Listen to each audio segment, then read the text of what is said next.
The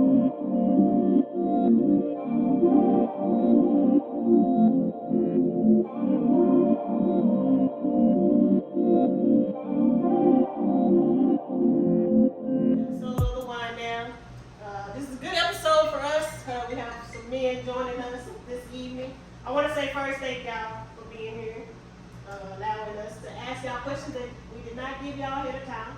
So it's not going to be anything for shock value or anything like that. We just want to have open and honest conversation. So I will start with saying the wind down started for us with what we usually do when we're at home, when we don't have anything to do. We normally sit around, we drink water, and we just have conversation. So I wanted to bring it to a platform where they did not. She had her own platform, but we talked about it for some time. Getting like a couple of women together. We started out with 3 of us. Obviously now it's just 2 of us. But we're gonna go on and see how this thing can do. But we always wanted to have a different perspective. So we have other people on, but I always wanted to do a panel thing. So thank y'all for that. Yes. With that being said, one of the things that we talked about as women is how women don't really support each other. And we feel like sometimes women are in competition with each other. So I want y'all's opinion as men. Do you feel like men support each other? Or do you feel like men are in competition with each other? Anybody can start? I think I've got an opinion on that. Do men support each other more than women? From my perspective, I believe that to be the case. I think men, when I call another gentleman and say, hey, I got some good news, they typically go, Robert, that's awesome. I hope 10 more things like that happen to you today. It is genuine. My experience watching my wife with maybe some of her friends and some of their friends, it seems to be this on the top, it's, hey, I'm happy for you, but then as soon as there's these behind the scenes conversation that happens, I just don't feel like that happens between men. I think men are very vocal about how they feel to other men sometimes, and I think genuinely we are happy for each other, but I think it's just more competitive when it comes to other women. I may be wrong on that. That's my perspective. I agree from my life experience, and I'm with you. I'm the same way. If Jake called me, give me some good news, I'm happy for him. When I get off the phone, I'm still happy for him. Women sometimes a little. So why do you think I don't know. Is it because women naturally are more emotional and y'all are naturally more logical? And that's probably is correct. We don't care about the emotions. I don't care about the emotions sometimes. The emotion out the window when I'm celebrating somebody. I don't have a certain emotional feeling about it. I'm just happy for you. And after that, I'm done. I don't think about it unless I see you. And then I might say something, but after that, they don't happen for you. I mean, unless you get like 250 million on the I already talked to you. Yeah, and to jump in there, like the broadcast, I asked these gentlemen to participate, and all of them showed up. That means a lot to me, because we're supporting one another. And so, so that's why, I think we support women more, like you said, women get more emotionally involved. I think it's like a game to them, or being jealous of one another, so with the emotional attachment to that goes a long way with women. Can I ask what's your take on it? Do you how do you see it? questions. Okay. I will answer. I definitely think it's more of a competition thing with women. Okay. And that's obviously why I said we started out with 3. Okay. Well, actually, we started out with 4. Oh, did you? So we whittled it down to 2. So then that's part of what it was. Like, Okay. and of course, we started out with friends of ours because we figured, well, we're friends, so we can try to do this together. Sure. And still, for whatever reason, we don't even have to go into.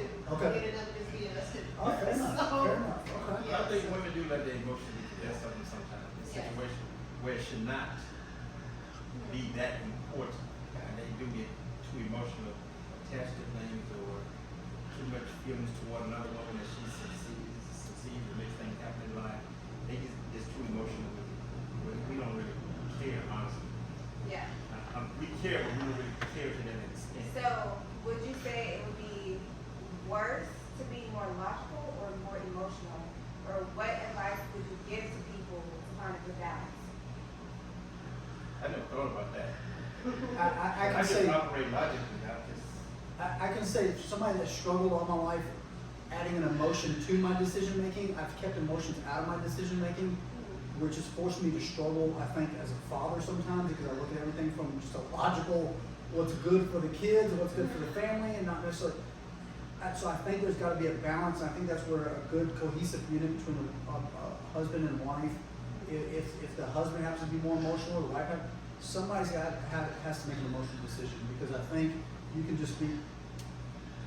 I think just everything can be too much of just a good decision, and sometimes we forget. There's got to be some love that's involved with that. There's got to be some care and concern. There's got to be some other emotions involved. And I've been guilty of taking all that out, going, I don't care how anybody feels. It's just here's the right decision. So I think there needs to be a balance. I really do. And sometimes we say, and this might be a bad example, but 2 + 2 is 4. It's always 4. But for women, sometimes it's 5. There's a little thing y'all be missing. And I'm like, I know y'all get this, but y'all be acting like y'all don't get it. And that is correct. And sometimes we can stop and step back and say, oh, it is 5 sometimes. But logic always wins and says it's 4. But sometimes you do have to allow your emotions to play a part of it. Like with my wife. I'm not an emotional guy. And whenever she goes there, I learn to stop before I react and stop before I say something. And play it out in my head before I answer certain questions.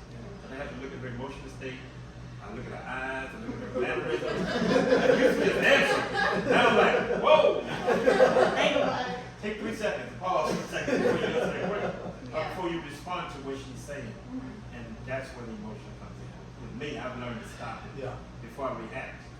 Stop, think about it for a second, and then respond more to her inner self than just the logical point. I think I can segue if you don't have anything, because I can segue into my other question in. So when we go into relationships and those kind of things, do you think there are roles as far as men and women in relationships? I think that's a great question. Are there roles in relationships? And if I had, my wife's probably gonna fall over off the stool back there when I say this. I really think there needs to be an evaluation from the very beginning of what the strengths and weaknesses are in a marriage. I think sometimes men take this dominant role, and I'm speaking for myself and my experience. Men take this dominant role as if we're the strong protector, we're financially responsible, we're going to provide and do, and forget our wives have something they bring into the table. Let's figure out what the strengths and weaknesses are. If my wife's strength is the finances, I'm going to let her do all the finances. That's not my forte. I'm going to let her do it. If she's the breadwinner, hey, I'm okay with her being the breadwinner. And so I think it's important to sit down and figure out what the strengths and weaknesses are early on in a relationship, and let that person give all they give to whatever they're strong at. And then the husband stand back and go, I'm not strong at, maybe I'm not strong at, maybe my faith. My wife's strong in her faith. So I need her really to teach our kids faith, better than I can teach. So I think it's strong to recognize strengths and weaknesses early on. Your eyes is looking like a yes. Go ahead, jump in. There's no right or wrong. I don't know. So then in your personal relationship, do you think y'all have roles, or do y'all just, because once you marry, So it just kind the of older I've gotten and the more my marriage has evolved, I feel like roles and responsibilities change. When we first got together, obviously, for me, I felt like I was a breadwinner. I'm a man of the house. Now that I've transitioned into a new cycle in my life, I'm retired now and I'm kind of chilling. Now I'm seeing my wife is more the dominant one, and I am becoming more like the man, the house person, all those things. So roles and responsibilities change as you get older, you get more mature. We have more understanding of, hey, like Pastor said, this is the way women kind of, not like we know how y'all think, but 2 + 2 ain't 4 sometimes. So, I have to take a step back, kind of like what they say, and even look at my responsibilities. Like, hey, it's my day to cook. She's been at work 12 hours a day. I'm going to cook, Monday, Wednesday, Thursday, Friday. Just keep it. I think you have to look at your relationship, and like Jarvis said, you have to have those conversations before you go to a marriage. So, with y'all saying that, a lot of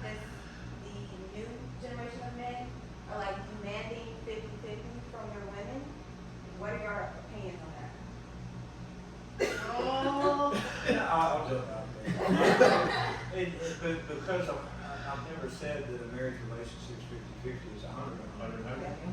Both parties forgot to be given 100%. And then you start to disengage, and you're only given 50%. And I think feelings get hurt sometimes when you say it's 50-50 because one party or the other ultimately is going to feel like that person's not getting their 50%, whatever that 50% is. You know, they never sit down and go, here's what the 50% I'm expecting. They just say I want 50%, and then when one party or the other doesn't necessarily make the bed that morning, then husband's going, you didn't do your 50% today.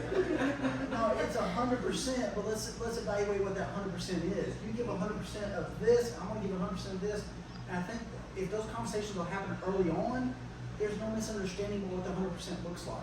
I think we get our feelings hurt as men and women sometimes, that we don't feel like the other's pulling the weight, but we never told the other person what the weight is. I guess when you ask that question, are you saying financially? Yeah. Okay. Because I run into a lot of guys that they require their women to pay half of the bills, but they're also wanting a housewife at the same time. So to me, At the same time? yeah. So to me, Challenge. How does that work? it doesn't work Okay. because I feel like you're still making us be We're doing masculine. more than 50 if we. And I feel Not more like than 50. I got two men want to speak over that. I'll say because that we're still operating in our masculinity, so when do How do we we switch that off? become feminine if we gotta be? Well, I practice what Jacob said in pre-marriage counseling. It's 100 and 100. But a lot of people can't see that, so they equivalent things to 50. Yeah. When I grew up, the way I was raised, my grandfather raised me with an iron fence. So if you had to balance it off, it was 95-5 in my house. So that's the way I saw things. So when I got married, I was 95. So regardless of, ain't no such thing as 50-50. Somebody's always gonna be 51. Because they're gonna always, like Robinson, they're gonna always look at other person and say, you're not pulling your weight. And that's why you gotta operate on the 100 scale, because your weight is not compared to my weight. Your weight is compared to what that was assigned to you, not to the relationship. If a man wants you to be 50-50, I don't consider him a man at all. That's just my opinion. I mean, men are breadwinners and we are conquerors. That's right. And we should want to take care of our wife. You know, financially you might not be able to, but that should always be your goal. That's right. To love your wife enough to make her an actual housewife. Now, if she don't want that, if she want to work, that's fine. You know, but if a guy is demanding you pay 50-50, I would run. I would run. It's not going to work. Because you can't, unless he want to go cook you, unless he want to wash the dishes, if he want to change diapers, then okay, we do 50-50, but you're going to get that baby 50% of the time, you're going to clean the dishes, you're going to cook it. You can't make me do 50-50 and be a housewife and to love and nurture you or be your mama. Yeah. You That's can't what they want. get that. It's not physically possible. It won't happen. You know, if you find yourself in a situation, you're going to be in trouble. And you're going to leave. He's like, oh. Well, I'm single, but at the same time, it's one common denominator for everybody speaking, especially the brother right here speaking. You have to go back to the root cause. I work with quality control. We go back to the root cause of why things are the way they are. Why do they tell you that they think? You know? So you have to, a lot of times it comes with communication of why they demand that, or who told them that, and why. So a lot of times you're living through cycles of what other people have experienced and their ideal of what a relationship should be. They're just doing what they have been taught. Just have a conversation. So the least common denominator in all of this is to communicate and know who you're dealing with, know who you're going to date, and understanding why they think the way they do. That's the key. And let me piggyback on that. Now, like pastors preached on that. If you start with a chicken.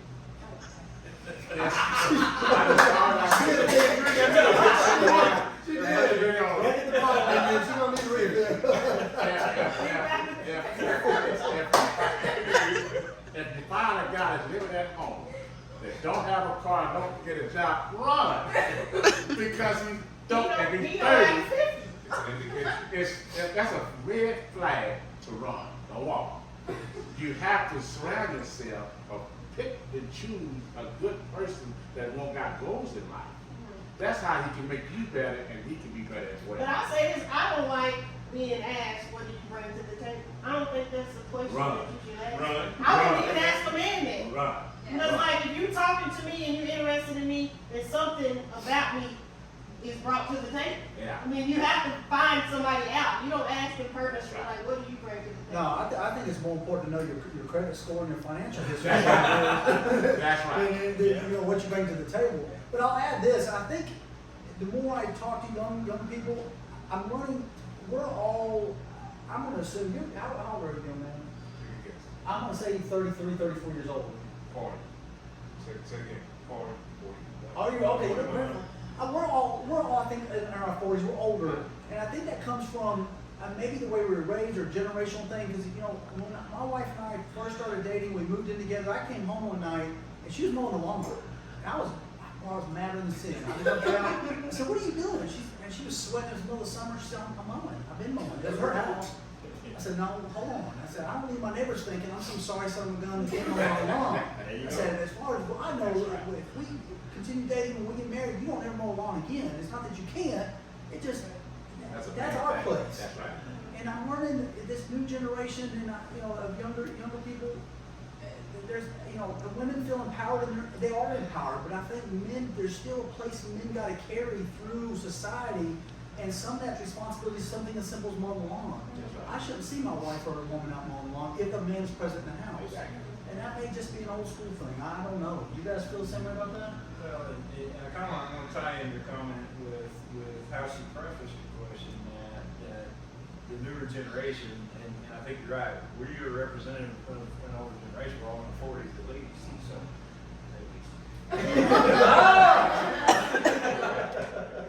but I have a daughter who's 20, and so she's dating, she's exploring relationships, things like that. And so when you say that when you're beginning a relationship, guys today are approaching with, hey, is it 50-50?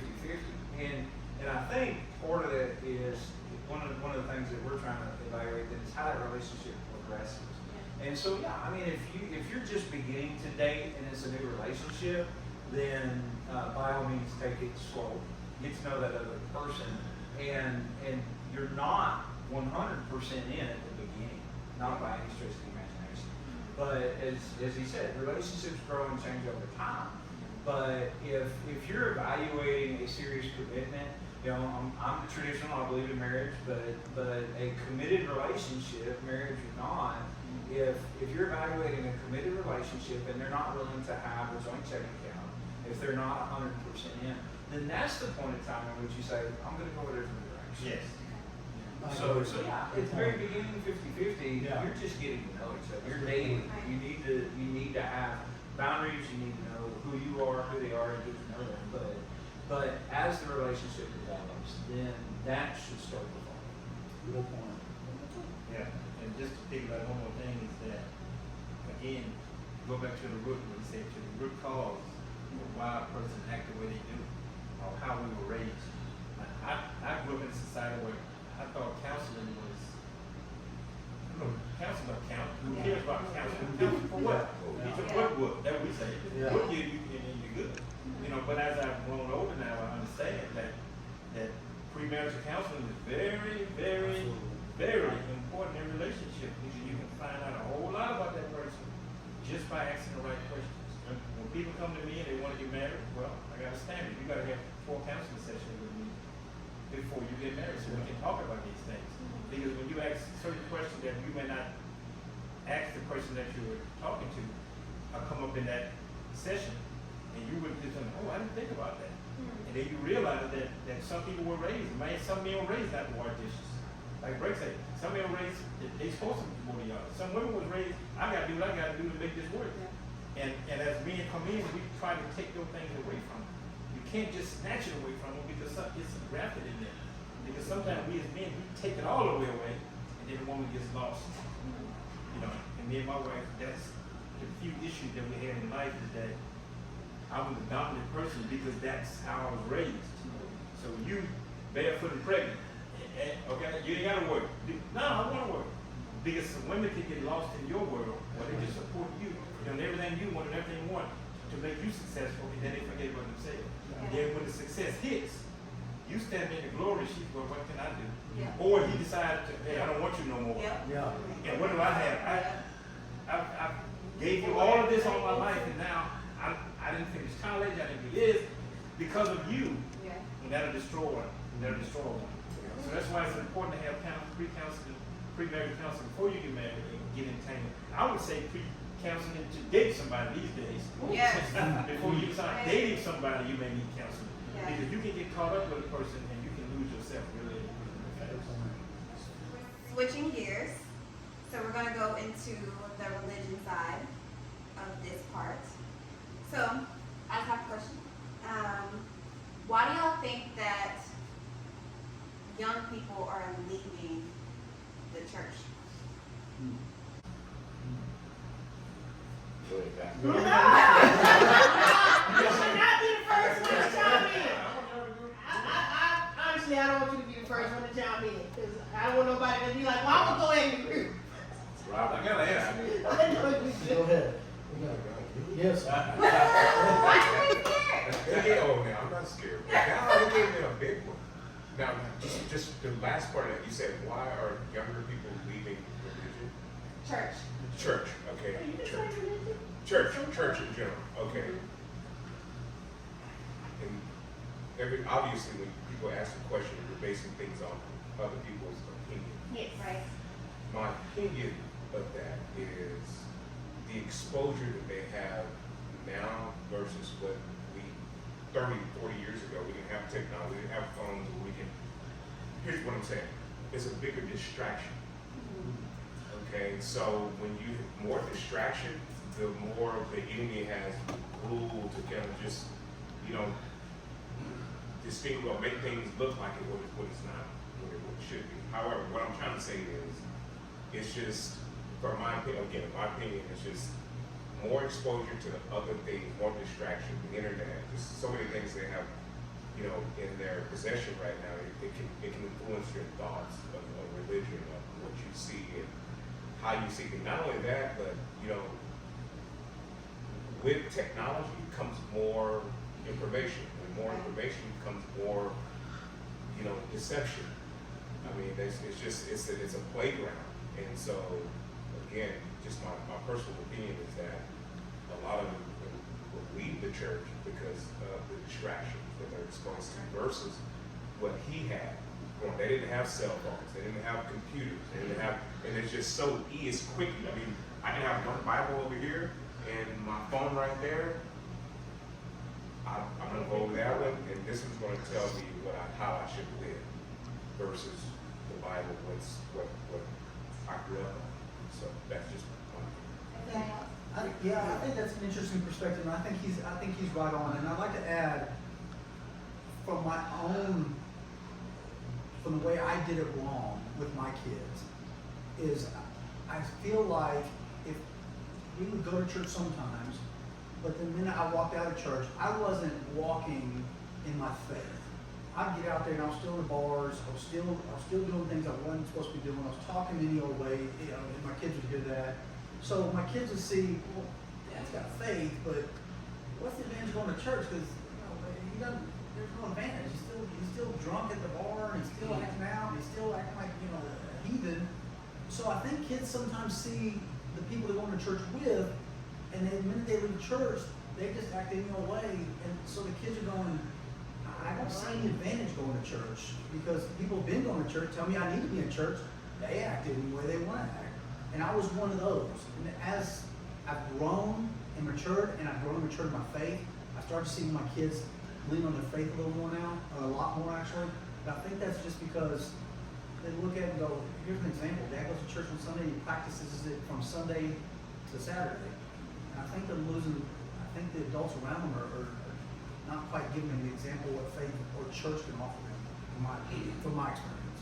And to piggyback on that, I think the reason young people don't go to church is because some of the parents don't go to church.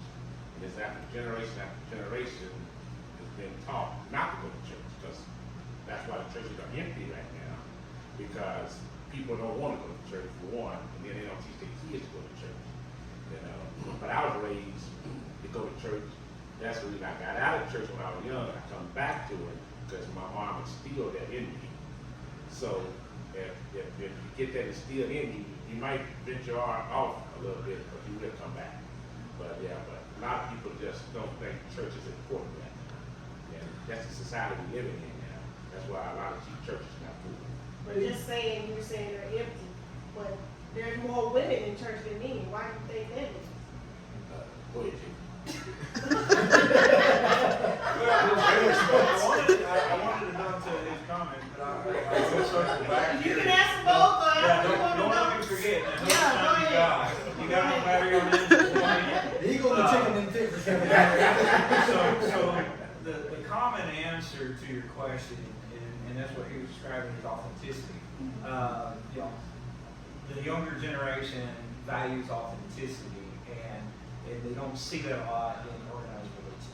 And so that's why you see them shifting away from that. And I say organized religion because the Western American Evangelical Church has got a structure, an organization, and an engine. One of the things that changed me, I had an opportunity to go on an international mission trip to India in 2014, and in a country that's 70% Hindu and 3% Christian, I was able to worship with Hindu believers. We sat in a room half the size of this, and they incorporated their cultural elements with incense and symbols and fruit and flowers. And the things that were purposed into Hindu religion, they repurposed into worshiping the one true God. And so when you sing songs and you worship God in a completely different environment than what you've grown up to, it does open your mind to, hey, I don't have a corner on how to worship God. There are other ways to do that. And we're missing that for our children. You know, we're trying to put that round peg into a square hole, and we're missing that there are other ways to worship. And so, and I, you know, I'm like everybody. I was raised up, if the doors were open, my parents drove me to church, and I hit 18, I moved out, and I was 27 years old before I ever walked back in the door of the church. You know, I'm one of those that's stereotypical for my generation, that we were raised in church, but we left it. You know, and then later, as we became older, we returned to church, because we understand the value of the relationship with God. So that authenticity of relationship, and that's what we have to model as parents. If we're not the husbands and fathers and the leaders in our family, and we're not modeling Christ to our family, we're not authentic in that relationship, then our children they're walking away from it. So I'm glad you said organized religion, because a lot of people that are around me and that I'll speak from my perspective. The reason why I left church, I didn't think God, I left church, is because I don't necessarily agree with organized religion, because I feel like it's just to create division instead of us coming together. I just feel like if we all have the same destination or same goal, why is it that we have to do different things or hate someone else for doing something else? Well, and so something my brother touched on here about how evil in this world works. You'd be naive to think that evil's not in the church either. Satan tries to create division in the church because he knows that it will drive people away. People are fallen, and we are redeemed by Christ. We continue, I fail every day. Every day I have to start over again trying to be like him. I fail in relationships, I hurt people, and every day I have to ask forgiveness and restore relationships. It is hard. It's hard, but I'm not going to give up. I'll cut you off. Now, it's my opinion. From the beginning. From the top. I mean, first I go to Bible school. You ever read the book of Hosea? I'm sure some of you have. Hosea had a wife, and well, God told him to marry a prostitute, Gomer. And no matter what Hosea did, Gomer still fell back to her old ways. Hosea loved her, he took care of her, and first they had a child, then they had 3 more children, which wasn't even Hosea's kids. It was about somebody else, and based on their name, they were given based on who they was with, who their daddy was. But Hosea still took her back every time. He always brought her back. And Hosea came to the realization that the push of the world was greater than the pull of God. No matter how much he loved it, how much he did, she still went out and did what she wanted to do. But at some point, she returned. I don't even see as a young person, people are leaving the church because they're not. They both of them just said the same thing. At some point they left, but what was instilled to them, they came back. So we just seen it now on a larger scale because of media and social media, different it being exposed more. But at some point, everybody at that 18 to 30 age, they left. They visited the world, they saw different things, they saw a different perspective of how they was raised. Oh, I was raised in a little Baptist church out in the middle of nowhere, and I moved to the city. Oh, wow, this is great. That church ain't nothing over there. You go over there, you stay for a while, you this and you leave all the way out. But when you get that 35, 38, 40 years, and you start realizing, I'm getting older than I want my kids to do better. And you eventually find your way back to the roots that you were raised in. So there's not a falling away of young people. They have always fallen away. So that's a fight that you can't point a finger at and try to fix it. So there's no fix for it. We don't. I fell away. I fell away from maybe 21 to about almost 40. You know, so we all, that falling away is always in the day. And then when you go back to just say how we were raised, well, we were raised in these people here were raised in a do as I say, not as I do society. So when somebody spoke, we listened and we went and did it. There wasn't no talking back, there wasn't no arguing about it, you know. But at some point, we lost that value in our kids and we didn't pass that on. Now we live where kids say, I'm not going to do what you say, I'm going to do what you do. So our kids look at us and now, and that's where we feel the falling away comes because our kids are looking at us and saying, I'm going to do exactly what you do. You can talk to me, you can preach to me, you can say whatever you want to say. But at the end of the day, whatever I see you do, that's what I'm going to do. Yeah. I preach at church all the time, so I've never heard it before. My daughter, Calvin, she's 26 now. And when you go back in time, you saw how he was raised. Our generation, we were raised kind of tough. We had a tough environment. It wasn't easy. I don't think nobody here was born with a silver spoon in their mouth. So we had to work with, do this, and take care of us. Well, when our kids come along, we say, I don't want our kids to be there. So we didn't force them to go to church like our parents forced us to go. We let them kind of do what they want to do. We're going to be nice. We're going to be, really nice, I tell you, somebody had 3 pair of shoes. Work shoes, school shoes, church shoes. That's it. There wasn't no extra pair unless my older cousin passed them down to me. And I'm sitting looking at them, well, I'm glad you go out and shoes. I'm next in line, you know what I mean? That's how you live. And I look at my daughter, she got 28 pair of shoes in the closet, and she might have worn this 10th pair that she never even put on before. Because I wanted her to have more than what I had. And when I gave them more, I didn't give them more Christ like I should have. I didn't give them more church. I gave them more stuff. And now that I see what we have done to our kids, I'm sitting there looking like, well, what are they going to do to their kids? We're in really trouble. Because we're going to try to give them everything, but not instill the Christ in them that our parents enforced in us. So if they're falling away, I don't think necessarily the big falling away. That generation has always fallen away. The biggest population of some of your mega churches or some of your prosperity churches are that generation. When you see them, they are in those churches. But that generation is still missing in them if you really do a census count on who's in that church. But most of them will flock to that because it sounds good. I want what they got. I want what the preacher got. I want that. I want that. I want that. Well, some of the smaller churches can't give you that. We don't have all the flash and dash and the lights flashing all over the place. But that may attract some people. But eventually, you like to listen to Kurt Franklin, you like to listen to Fred Hammond. I love their music, but when I'm in trouble, I want to get past me now what just to say. I'm going way back to grandma. When I'm in trouble, I go back to grandmother's songs. I go back to the older songs that really have substance and kept me. And I think that generation that's falling away from the church, that seems to be falling away, they're just taking their turn. They just finding their way. And everybody's allowed a chance to find their way. Am I Baptist? No. Am I Methodist? No. Am I Catholic? No. Am I Muslim? No. But I can sit with a Muslim and have a great time. Because guess what? I can't tell him he's wrong. I can't tell you you're wrong for what you. I can't tell a Hindu you. I can't tell a Buddhist you're wrong. I'm not telling nobody they're wrong because I don't know. All I know is what I believe and what I read. And if you believe, if you read a different book than me, I can't argue with you. Man wrote all the books. You know, the Muslim will always say, well, a man tainted your book. Yeah, who wrote your book? Yeah, right. Who wrote that? Who wrote that one? I mean, all the books was written by somebody. Yeah. So I say that to say that I don't hate. So there's no division in me is what I'm saying.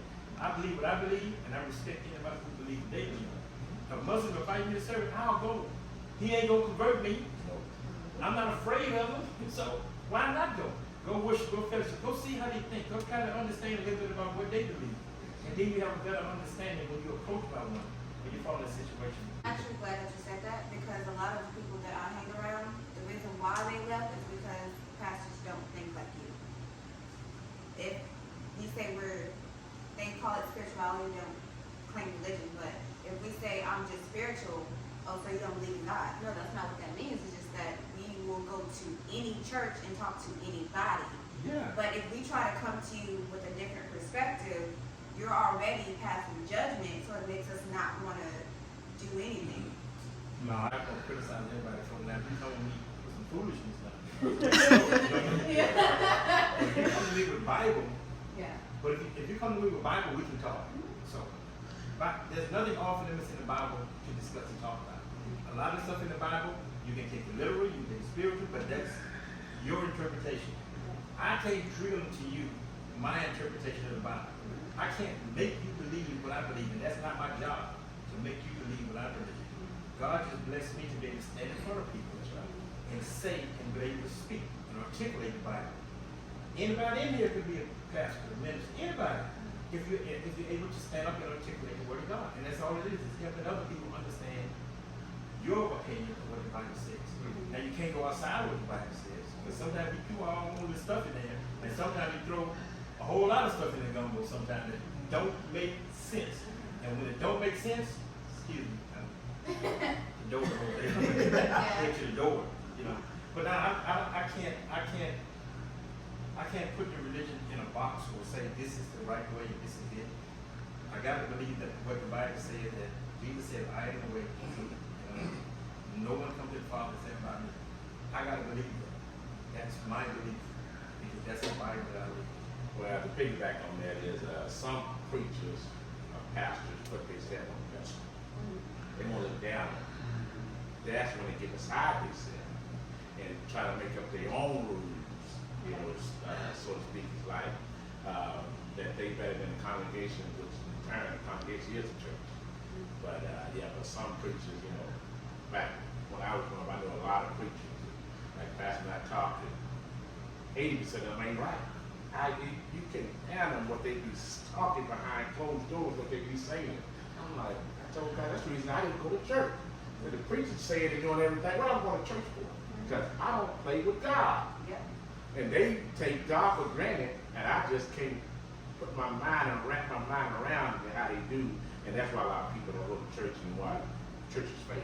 I think you said something very important, and I think it lends credibility to what he said a while ago. You know, you said you have your faith, you just don't go practice the religion. And I think that's, he said from 18 to 30, you know, you see a lot of 18 to 30, for me it was 42. I always had faith, I just didn't practice my religion. So I think, as he said, I don't think that's new. I think you guys are just more keen to it at a younger age because of social media. You guys are keen to what different churches say and what different churches do, what different pastors say and what different pastors do. It don't necessarily fit for all that's going on in the world right now. In the church, I believe this in my heart. Churches can be very divisive. I was raised Catholic. Couldn't tell you to this day, and it drives my mom crazy. Anything about Catholic religion, hated it. I just knew the preacher was going to say the same thing every week. I don't know what he was saying, but I didn't get nothing out of it. A single thing. We were standing, kneeling, standing, kneeling, standing, kneeling. You didn't get nothing. So the Catholic religion didn't do anything for me. I always had faith, but I think you guys are more keen to it because of social media. And it goes back to your faith is strong, though your religion, practicing religion, it may not be there for you and your generation now. it'll come back as you get a little older. You find the right church or the right religion that fits you the most. Correct. And plus you got so much access to information. So what's wrong? So what's wrong now? Now you need to turn that around and go to the good side. But unfortunately, you get so much negative stuff that you're able to track it, to trace it, to see it on social media.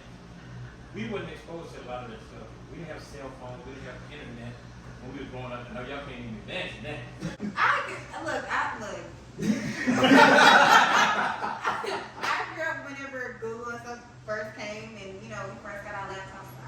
No, There. but now, even as a young adult, I didn't see mine, because I didn't have a phone. when you're curious though, you can find it. Oh, yeah. If you're curious about anything, you can find it. We were limited in our access to satisfy our curiosity. Encyclopedias are encyclopedias are 4 years old. You're pretty much to find it, but y'all, that's why, and I'm not, if I put congregation watching, I'm not talking about that's why I can't understand when people call me sometimes and say, where's the scripture that starts off like this? I say, Google. You gotta find words. You gotta find everything else. You can find it. Everything is at your fingertips. Yeah. You can even say it. Yeah. Yeah, absolutely. Yeah, I say it right, just say it close. You can sit in the church now and hear the pastor say something, you say, well, that don't sound right. He said it. Yeah. He didn't say that right. Yeah. Talk to him about service, Don't listen to what the nurse service, you get it out. But you have so much access to stuff, and unfortunately, a lot of the access is from the negative side, because you're trying to prove wrong, you're trying to prove your point, you're trying to prove what you believe is right. So you look at it from the negative aspect. We didn't have that opportunity.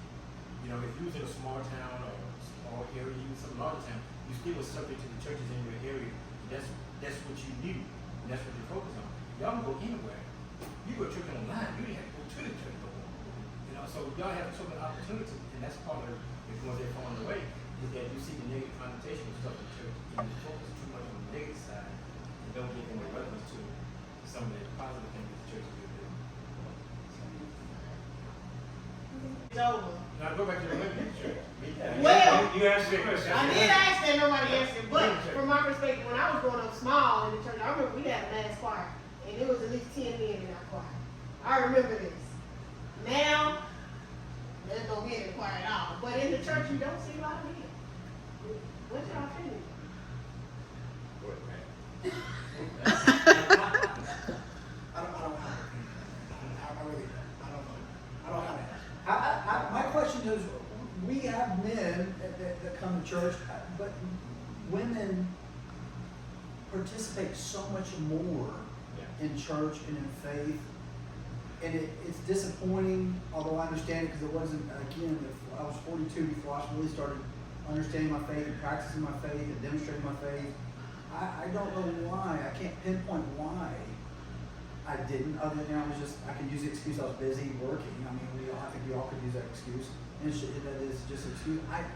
I tell you, and I think it needs to be more men our age that are demonstrating the faith to these younger kids. I think kids, they listen to their moms. There's no two ways about it. They listen to moms, their grandmothers, their aunts. But I think men just have a different impact when it comes to these I think from 13, 18 years old on females and males at that age. And for some reason, we're not demonstrating that. I don't know, and I really don't remember my father. I think that my father wasn't real active in his faith, and if I think about my grandfather, I know he's a man of faith when he got to in his 80s, because every time we went over there, you were not leaving without hearing some Bible scripture for hours. But we didn't hear it growing up, so I don't know where. Did you guys grow up with men of faith who talked scripture to you, talked about your faith? I didn't. I guess I shouldn't have said I don't know, because I do have an opinion on it. I think there's a cultural shift, not cultural, in the United States as a whole. In the 50s, 60s, 70s, men were working, building houses, building big buildings. Monday through Saturday. Sunday was a day of rest. We always knew that as men, but we always worked. So Sunday was resting. Now, my wife may go to church.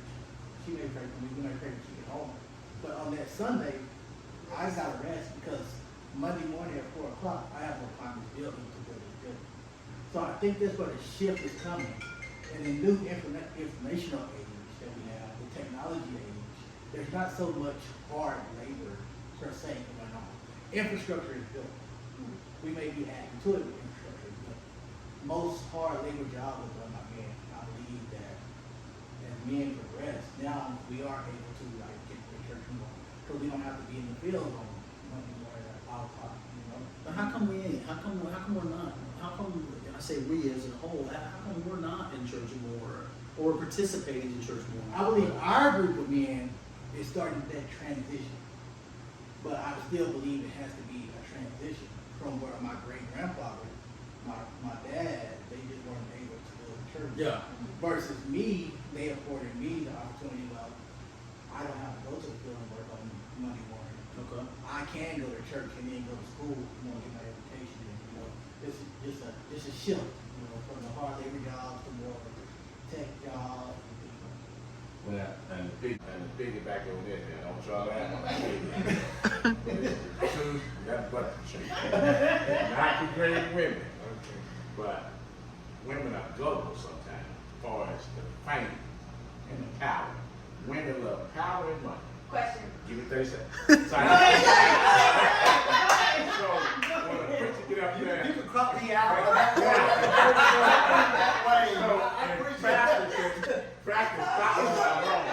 So when a preacher get up there and put on a show, driving big fancy cars, that's appealing to women. Hold on. So, give me 10 more seconds. That's appealing to women. That's why they go to church looking for something. And they go to church sometimes looking for a husband. And then, can I get 10 more seconds? I know I stepped on y'all toes, but Pastor can, you know, You got your co-sign.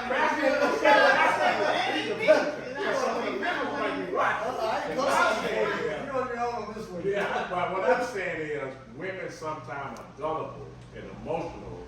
Sometimes they go for looking for like a preacher, like with money and fame. Go ahead. So, you're saying that it's a power thing? If that was the case, there would be more women pastors, wouldn't there be? No. No, he. And Go ahead, tell me what I'm saying, Pastor. And also, if they were going to look for a husband, Yeah. they're not in there. They ain't in there. So where are they going? Go ahead and handle that, Pastor. What he's saying is they appealing to the pastor himself. Yes. They like the power that someone is standing before and speaking, and people are listening, so they admire the person that's delivering the message. Because they look at him as if he's in a position of power. Yeah, I agree. Okay. Now, and Paul is right. I would use the gullible word. But my perspective on the women and men in church is this. Women, they find themselves in more difficult situations than men do. Women will find themselves back into church quicker than a man because a man wants to do it on his own. Okay? A woman, if she had a tough go at it, single mom, a couple of kids, whatever, been abused, and they would be drawn to that because sometimes they're looking for some self-help and somebody to help them through what they're going through. Whereas we don't want to call no other man, ask no questions. A lot of us don't. I mean, we'll get to a point in life where eventually we become a little more vulnerable and open up. But men don't open up to other men about our situations. That's the last person that we're going to open up to is another man. That's why you find some men who cheat, because some women who will listen or pillow talk where their wife won't, I can't explain to my wife what's going on, so I'm going to talk to somebody who will listen to me. I can't call Jacob because now Jacob won't look at me funny next time he see me because Jacob thought I had it all together, but I don't, you know. So since he done figured out I ain't got it all together, he's gonna see me different for the rest of my life. So I can't go to him. I find myself in a bad situation, and I end up messing around and find myself in somebody's So, face. do you feel like that's something that men need to work on?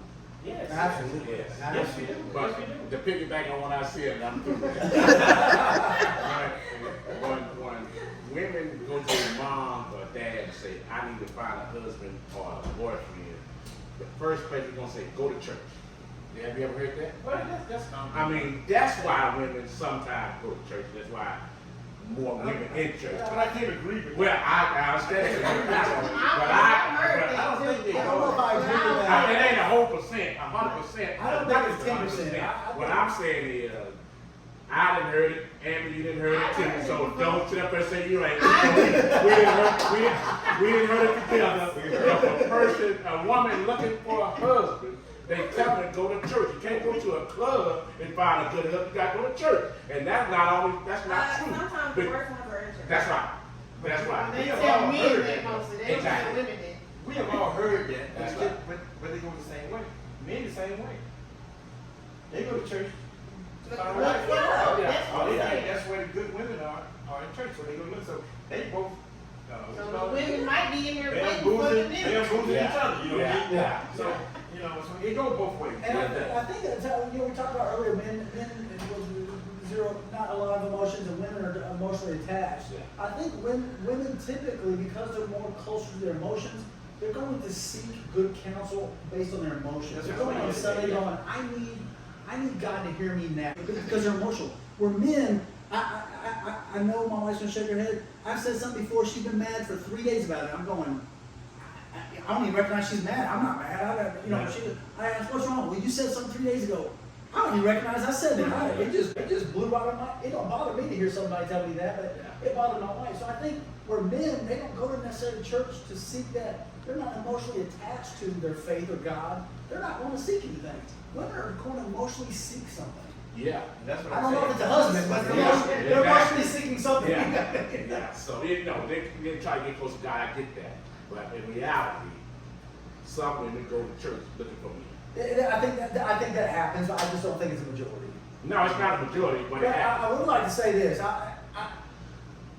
The older I've gotten, I've come to the point, I think as a young man, I cared what another man thought about me. I couldn't call another man and go, listen, I'm having a breakdown. I am mentally exhausted. I've messed up with my family, worked hard, my kids are hard, I'm mentally exhausted. I think as young men, I encourage younger generation of men to start doing that at a younger age. Because the older I've gotten, now I don't care. I can call any one of these men going, I'm having a mental breakdown. Yeah. It's a bad day. I can cry in front of any one of these. It don't bother me. But I wish I would have started that in my 20s and not in my 40s. I wish men would have come out and said, I'm here for you. That's right. Anytime you need. We just did not. We were manly men. Men don't cry, we don't show emotions, we're not gonna break down.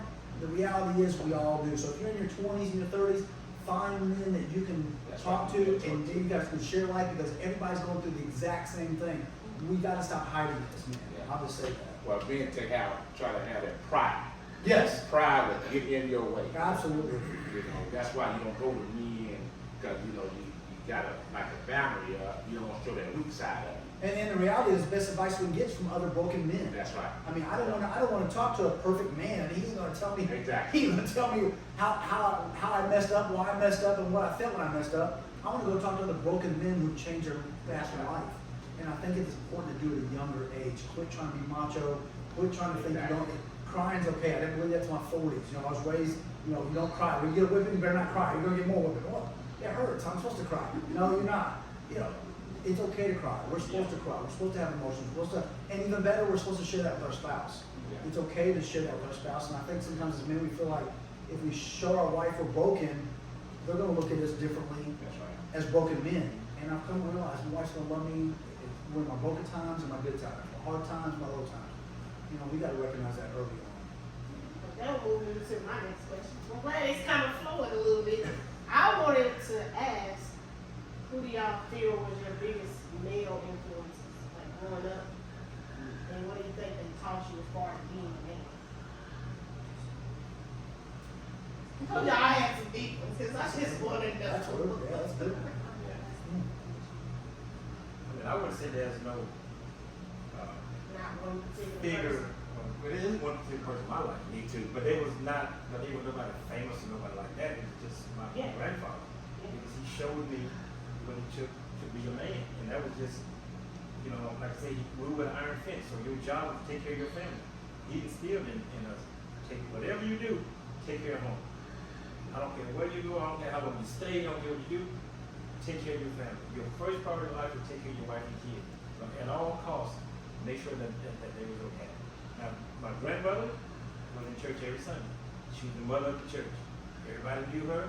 My grandfather, he showed up for funerals and maybe twice a year. And growing up in the old country church, we wasn't a lot of people. Whenever my granddad showed up, the pastor would say, "Oh, we got Brother Jenkins in here today. Won't you come up and help us with the collection today?" My grandfather walked there, but my grandfather never baptized. Never baptized. He accepted Jesus as Lord at 81 years old. And he died 3 months later.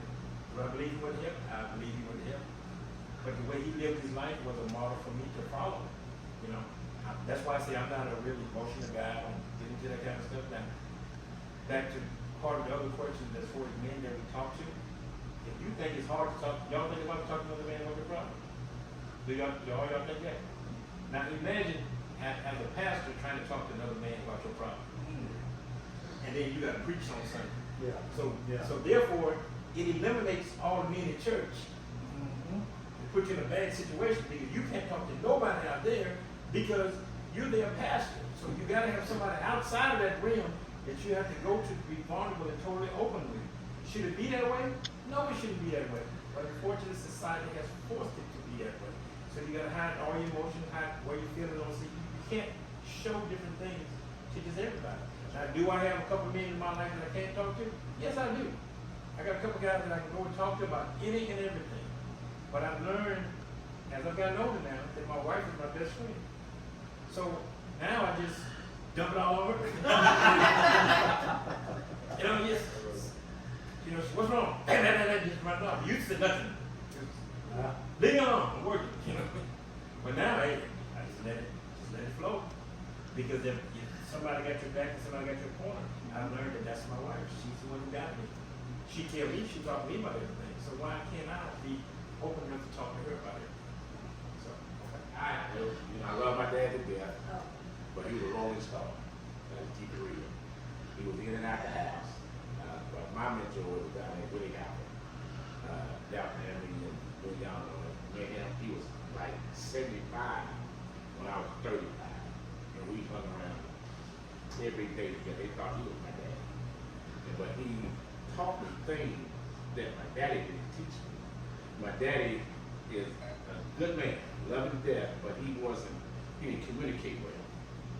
And Pat, if he can figure back on this, but Big Willie, he sit me down, he talked to me. If I had an issue, like Pastor said, I can talk to him about anything. And he'd been there and done that. And that meant a lot to me when I could call somebody that I needed and he would be there. But he was, like I said, he was 40 years older than I was. I mean, he was like that. So he taught me a lot that I do now. Like I said, he was a tough guy. I mean, he didn't show no emotions. He was just hard-nosed guy. And he showed me hard, tough love too. And I needed that to get me where I am today. Okay, you want to comment on it?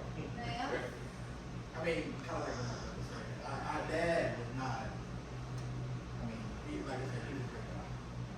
No, I'll say it like this: he's a great provider. Great provider. I wanted for nothing, but everyone else, like I never had that person to talk to. I played sports growing up, so all the people I talked to my coach. Every time I had the team I went to, I talked to that coach. He would tell me, "I'll go out there in the streets, boy. Tell you I heard the track practice, basketball practice, and by the will of God, that's what I did." So, me personally, I've never really had a man or figure that I can go talk to. Never, even to today. I figured it out on my own, and then I look at some examples. Cause I know good men. Like I'm looking at all these good men. I can look at an example and figure it out. But I think that's where a lot of younger generation also find it hard. Like we can look at an example and figure it out. Don't mean we're not gonna stumble. Sure. We shouldn't have to stumble because if we just open our mouth and say, hey, what should I do about this? You know, so we figure it out. What I hit my brother was, he did 20 years in the army. That'll make a man out of you. If you ain't no man, when you come out and do 20 years, you gonna be a man. You gonna see, you can imagine what he went through. We talk now, and growing up, he was gone for 20 years. I'm like, by the grace of God, he made it out. He was in Afghanistan, what, 3 times? And then he was on a plane, and you talking about the story about the plane, I'm like, man, I'd have had a heart attack and but it's on your mind what people go through. But when you do 20 years in the service and come out, and that will make a man out. So, do y'all really believe that men can truly be loved unconditionally? From who? Love unconditionally or Well, love then, unconditionally? From who? From Your your wife? wife or kids, anybody? That we can be loved? I believe that. If, say, you don't have anything to provide, do you feel like women would still love you unconditionally? I think there truly is this fallacy that's going around that we have to have something offered to be loved. And I hear a lot of that, especially on TikTok or is that what's called? TikTok. I'm old, so I hear a lot of that. Well, what's a man offering? What's a woman offering? I truly don't feel like, you know what, there's more to offer than just, you know, we talked about success earlier. The other, you know, it's not measured in just finances or money. And I think offering something shouldn't just be measured on money. It shouldn't be measured on what you can do for me. Because the reality is, somebody can offer emotional support, and that's just all. That's all I need sometimes. So, do I think a man can be loved without offering financial support? Yes. I think a man can be loved just by being a good father, by being a good husband, by being a good demonstrator of his faith. Because one thing I've learned about kids is kids are resilient. I had a father who was tough. He's alcoholic all these years growing up. I still love him. My kids, I made a million mistakes with my own kids. They still love me. Kids are resilient. So I think, yes, a man can be loved without having to physically offer something. We can just love and just be good men and be loved, in my opinion. And that's different for a woman. But from a man's perspective, yes, they can. Now, what's the guy that died? The relationship guru.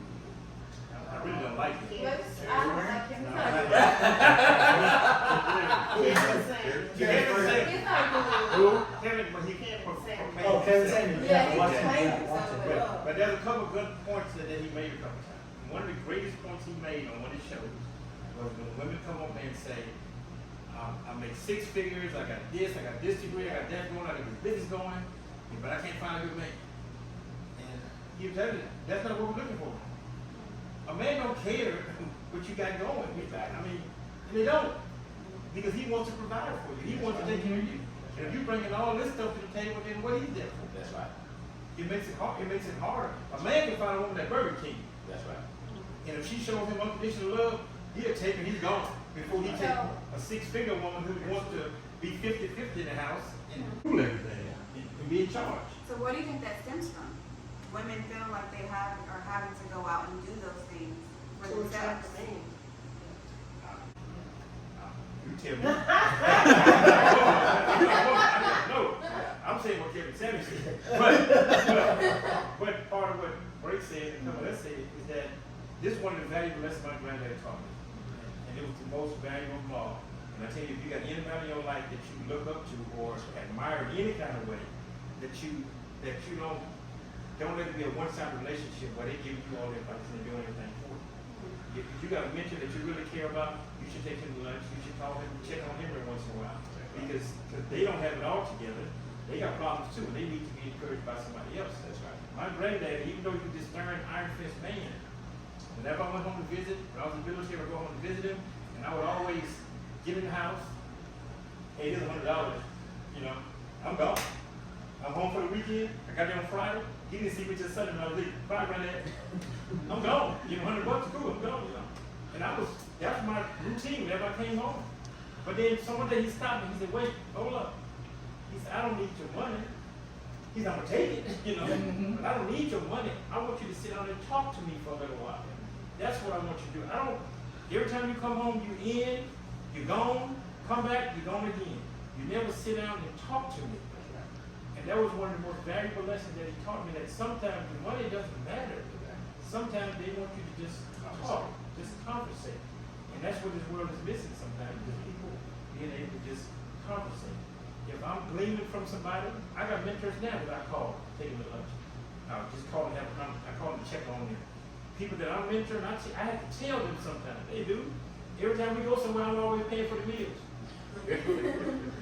I don't mind paying, but you can at least offer to pay. I would say no. I'm about to say no. You know what I mean? But at least offer to pay. Exactly. You don't have to take me to a restaurant. You can meet me at McDonald's. I don't care. But it's respect. And you're showing some attention to me, saying I care enough to offer something back to you. And we don't do that enough. We look at the people that we look up to as they got everything. They don't need nothing. That's right. They don't need nothing from me. I need everything from them. That's That's right. not the way it should be. As men glean from other men, we should look out for those people that we look up to. Because they need emotional support just like everybody else. My thought process is, do y'all feel like, I know y'all grew up in a different time. Yeah. The whole, y'all have to get out at 18, is that setting y'all kid up for failure? Do y'all feel like? You say the kid at 18, I don't believe I don't believe it. You know, when you try to kick a kid out at 18, you can't, you set them up for failure. Because kids need help, and where I was raised, that I can get it. And then, when you raise a certain way, you tend to raise your kids a certain way. But sometimes you have to break the curse. What I mean by that is, if it's wrong, it's wrong. So if you try to kick your kid out at 18 and not educate them and help them along because they need help, that's wrong. Like our relationship. why you kick it out. No.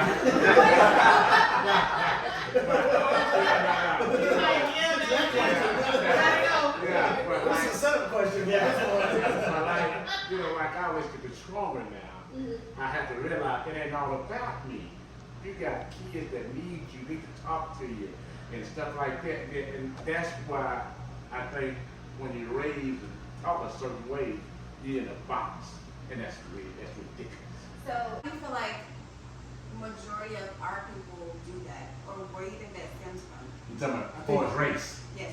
Okay, the reason, and I say I'm gonna get off of it. And let me understand the question. As far as you're saying you're raised kicking people out at 18 when you guys They graduate? believe that once you hit 18, you're supposed to get out. Okay. Or And I answer the word that question a little Right. different. Because I had a word like all that. Okay. Yeah, I know you want to bring up race, and you Not feel like all. that's a hard subject, but it's No, not. it's not hard. We all No, grown. yeah, absolutely. But when I I'm know saying, not all of us now think like that, but I'm not saying majority. Not even most now, of it us, was mostly back in the day. I don't think they it's something believe that that. they Where do now. you think that stems But from? that's something that you assume. Okay, you gotta assume that. In my house, growing up, my birthday next week. Next week my birthday, right? So, I'm about to be 18. I graduated 2 weeks after I turned 18. I hit 18 on May 5th. My granddaddy sat at the table with me on May 6th. He said, "What you gonna do?" And I'm like, "What do you mean? What you gonna do? You 18, you gotta do something. You gotta get out of here." that's right. But in our environment, there was one man in the house. My granddad said, "If you become a man and you want to act like a man, you gotta go. There's only one man gonna be in this house." But you're not really a man yet. You're No, still wait, trying to hold figure it on. out. What he's saying is, you're gonna go to college, or you're gonna go to the army. Those are your two options. If you're gonna stay here, you're not just gonna get a job and live in my house in other words. You're gonna leave. You're leaving this place. Now the girls had it different. They could stay till they were 21. But that was my granddad's rules. My granddaddy set the rules in the house.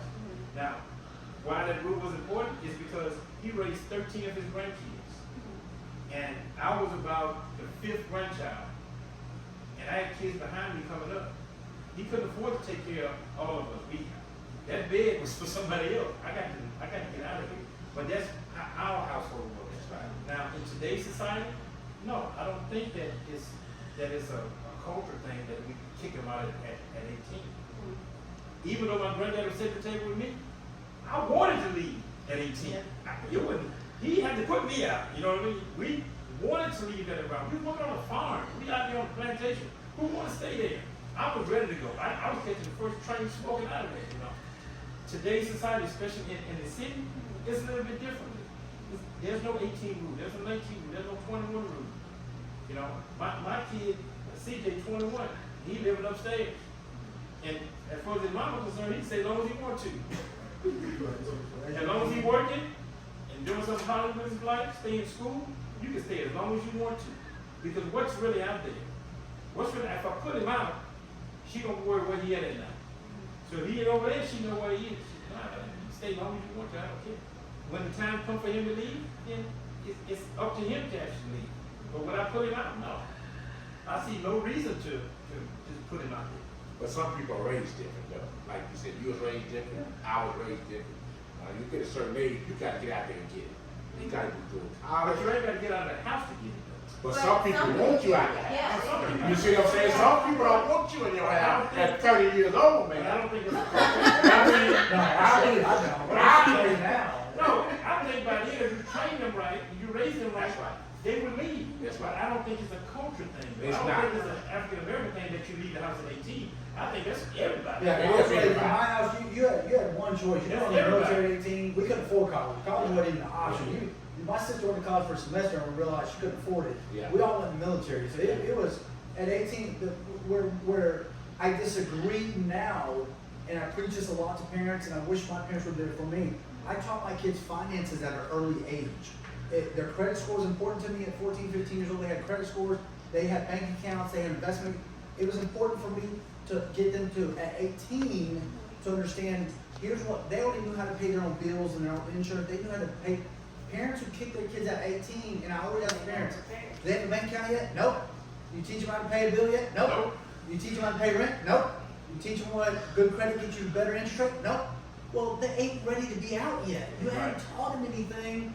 They graduated high school, which everybody's got to graduate high school. I got my own opinion about that. Everybody's got to graduate high school. I did not. I got a ninth grade education. But they graduate high school, and that's supposed to be the pinnacle of their youth. Now you're set for the world. Well, unfortunately, high school didn't teach y'all how to pay your bills either. No. They didn't teach you good credit. They didn't teach you how to invest. They didn't teach you how to be entrepreneurs. So I think parents get lost with my kid's 18. Now, I will say this, and because I know my wife's behind me going, this man here. I do believe at 18 you have to have a path, because if you're not moving forward, you're backing up. Yes. You're not going to graduate and go, I'm just going to hang out. Now, I did encourage my son who just graduated. I said, listen, I'll pay for you if you'll take 6 months. I want you to take a road trip across the United States or go overseas for 6 months and come back, get some life experience, and see what the world's got to offer you. Go do that. I want them to experience life, but to sit in your room and not do nothing, That's right. I don't go for that. You've got to be constantly moving forward. I don't care if you, I don't care what it is, but you have to have some plan for the next day. So I think sometimes we expect our kids to graduate and go, you're moving out, you're kicked out, go get it. And kids go, I don't even know how to get an apartment. Where am I supposed to get an apartment? Yeah. Who do I call to get my water turned on? Yeah. We haven't told them. Exactly. And we're expecting them to figure all this out. Well, what happens if you got to figure it out on your own? That's right. And you're in a bad situation, you got to make bad decisions. You're going to make bad decisions. It's going to impact you for another 5, 6, 10 more years in your adult life. So, yeah, I don't know that it's a cultural thing as much as maybe a generational thing. And maybe it's something we all, you're just 18, you got to go do something. But I think as we get, I know for myself, my parents, and like Calvin as well, and maybe Kevin as well, we're accepting, hey, you don't have an answer right now, and that's okay. Stay home a little longer, but let's start figuring it out. You got to have a path. Then it comes to a certain age. Now, if you're 35, and still No, we ain't have you find homeless shelter at my house. Hey, you're 35. You got to Go down to Lancaster Street and Yeah, sleep yeah, down there because- somewhere. I ain't gonna hear Because it. parents trying to protect their kids for what we went through. And sometimes they have to go through things to learn. Because if you die, God forbid anybody die, but if you die, your kids gonna have to learn one day. I mean, that's just the way life is. Life happens to everybody. So kids have to learn at a certain age. Now, you don't kick them at 18. But when you get a certain age, you got to start, like you said, turning the curve. When you get 25 and 30, you live at your house, at your mom and daddy's house. Now, come on now. And I always tell my kids, my daughters know this now. Listen, my door's always open. Yeah. The rooms upstairs are always open. Yeah. You gotta go out and try. If you fail, That's right. come back. That's right. And then go try again. That's right. You can go back as much as you want. That's right. But you gotta get out there and try. That's right. You gotta get out. The best thing my father did for me at 15 years old, I was causing enough havoc in my house. And me and my mom went along. He came home one day and said, "It's time for you to get out." I was already running away from the time I was 12. He said, "It's time for you to leave." I said, "Hey, this is gonna work out good for both of us." I packed my bags and left. That's right. 15 years old, That's right. sleeping on the park bench for 8 weeks. And I still think my dad to this day that That's he did. right. Because if I told my wife I'm kicking my son out, my son's 19 right now, I'd be out of this house before my son be out of this house. I guarantee you. She'd be upset with me for 6 months about it. I think it's good for young people to go experience those hardships. I know those hardships is what developed me That's right. as a young man. That's right. You know, do we have to force it on them? No. No, but we can give our kids better tools than we receive That's right. to go out there and fail and That's try right. again. That's right. They should fail less, in my opinion. With the power of technology today and all that's offered to us, I tell all young people, there is no reason for you to be without a job or making money. Exactly. You can get on the internet and start making money tomorrow if you That's wanted right. to. That's right. You ain't got to go turn a wrench. You can just get on the internet and start be a TikTok. TikTok. I'm sorry. You be a TikTok. Sensation. Yeah. You gonna make all the money you want to make by getting roses sent to you every day. Yeah. You can make some money if you're a hustler. It's no excuse not to go to college or get a job because y'all have more opportunity than we have because it's so easy now. Because like I said, it's at the fingertip. You don't know how to go to college, Google it. So I don't know how to go to tell you. Get a SAT or whatever because it's at your fingertip. I agree. So- But we can't keep these kids out of it. There's no No, reason. no.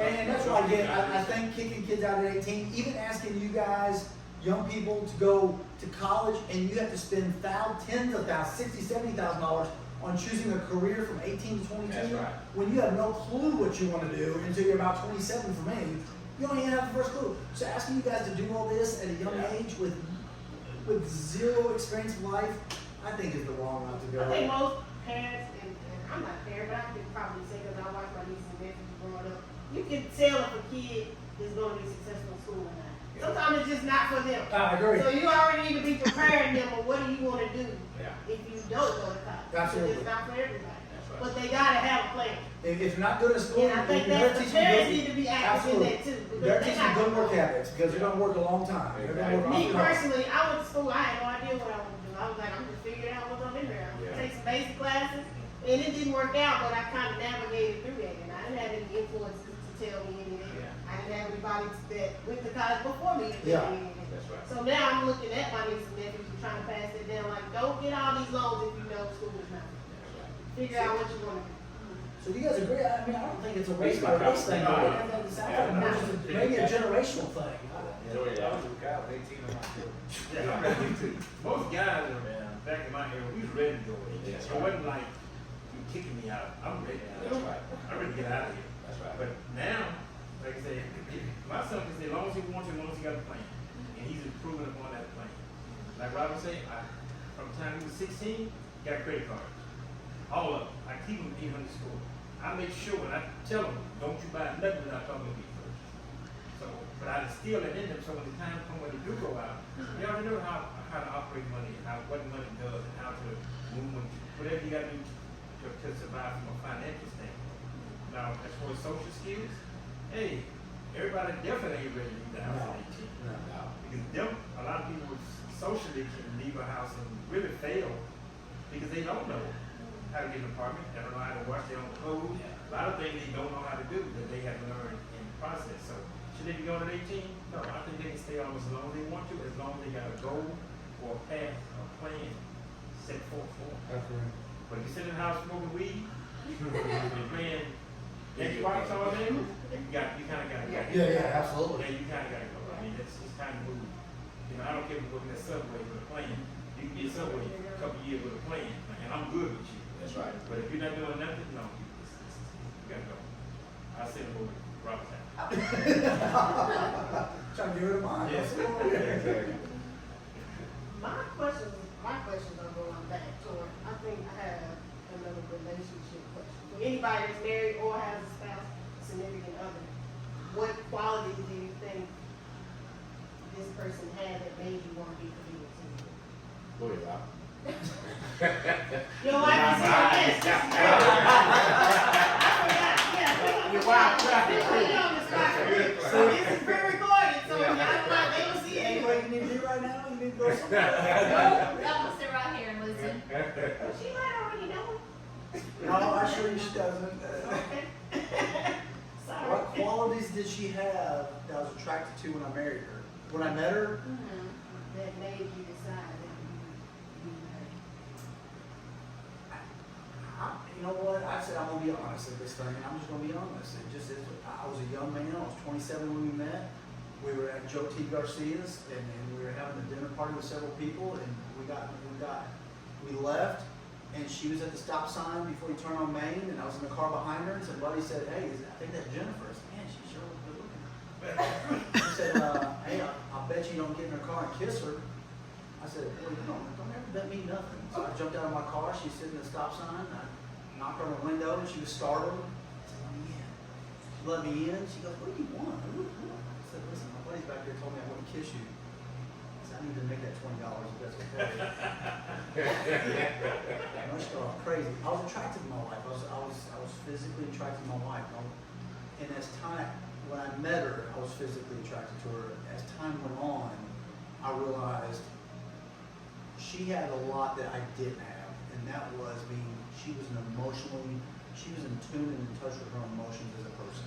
I was not, and really just learning how to become in touch with my emotions to still now.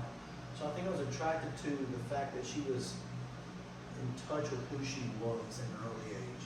She knew who she was, she knew who she wasn't, and she knew how to be that person. And I was still putting on a facade of who I was. I was still putting on a facade of who I wasn't. And I think she had it figured out before I did. I think that's what attracted me most. Go ahead, Jacob. So what was the question? Were you attracted to you? What made you attracted to your wife? Well, You I are. think he's right. You know, it started with physical attraction. Before I met my wife, I saw her. She had amazing butt. I gotta go talk to that woman. And I did. I mean, you know, I mean, guys are shy. We got insecurities. We're nervous, but something's got to get us to where we actually get the nerve to go talk. We're like, it's the butt. But and we actually, our first date was in November. I proposed in February. We were married in August, and so you know, from the time that I first talked to my wife, we got married, it was less than a year. But we, you know, we connected right away. We both knew. I mean, we both knew that we were right for each other. We complemented each other's strengths, and that, you know, we grew together emotionally. You know, it started off, I found my wife physically attractive, she became emotionally attractive, and our relationship continues to grow to this day. You know, did I make a lot of mistakes early on because I didn't know how to have a relationship? Did I hurt her? And was there forgiveness and restoration in the relationship? Absolutely. But we've been together, being 24 years this summer, being 24 years we've been together. So, but yeah, it's. You get that, you make that connection with someone, you find the right person that God has intended for you to be a complement, to be a mate, to journey together with, to, you know, and you know, husband and wife they're alongside each other the whole way. You guys support each other, you know. Come on, I have a Kevin. question. You don't want to do it? Yeah, I am. No. Sure, want to see what I Oh, say. yeah. I will tell if you don't say right.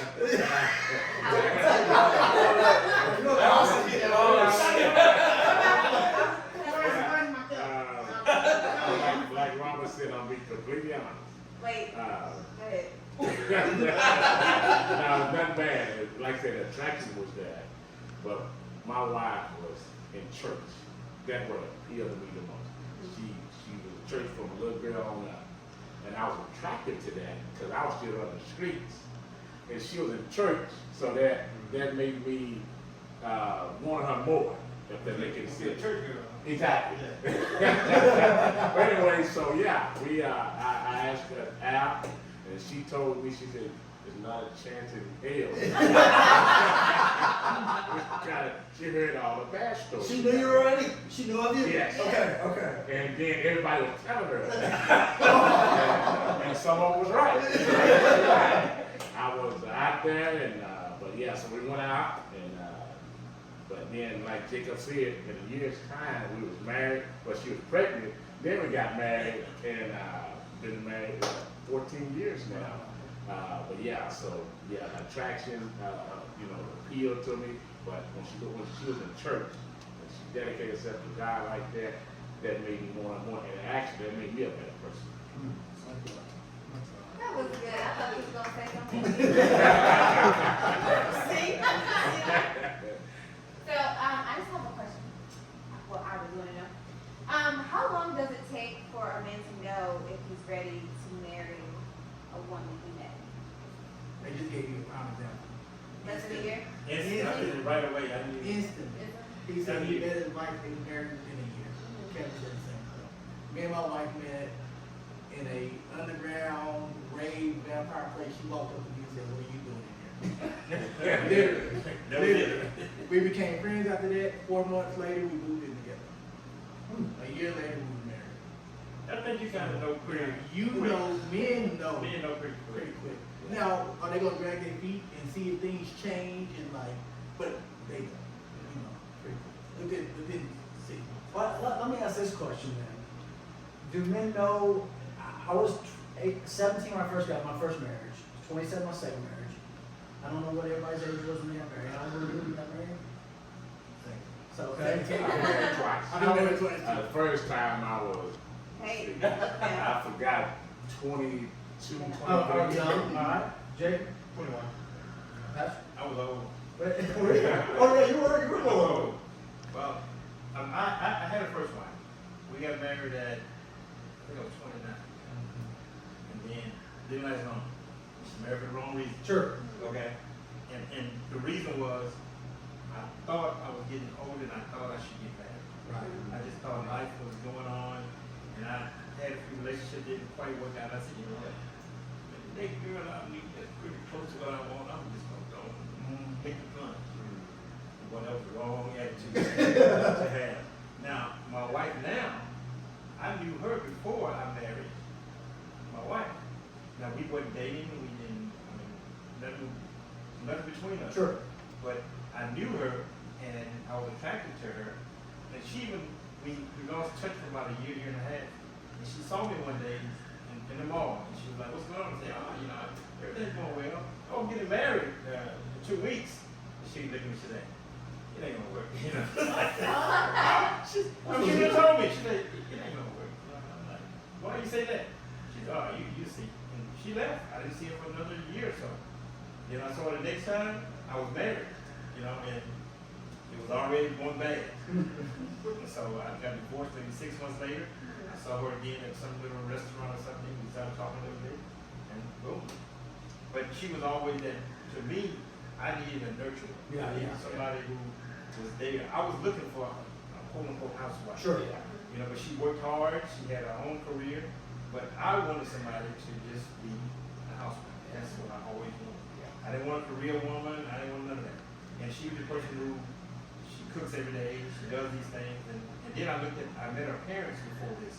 And I saw her parents, how they work. And I knew that this is one right here.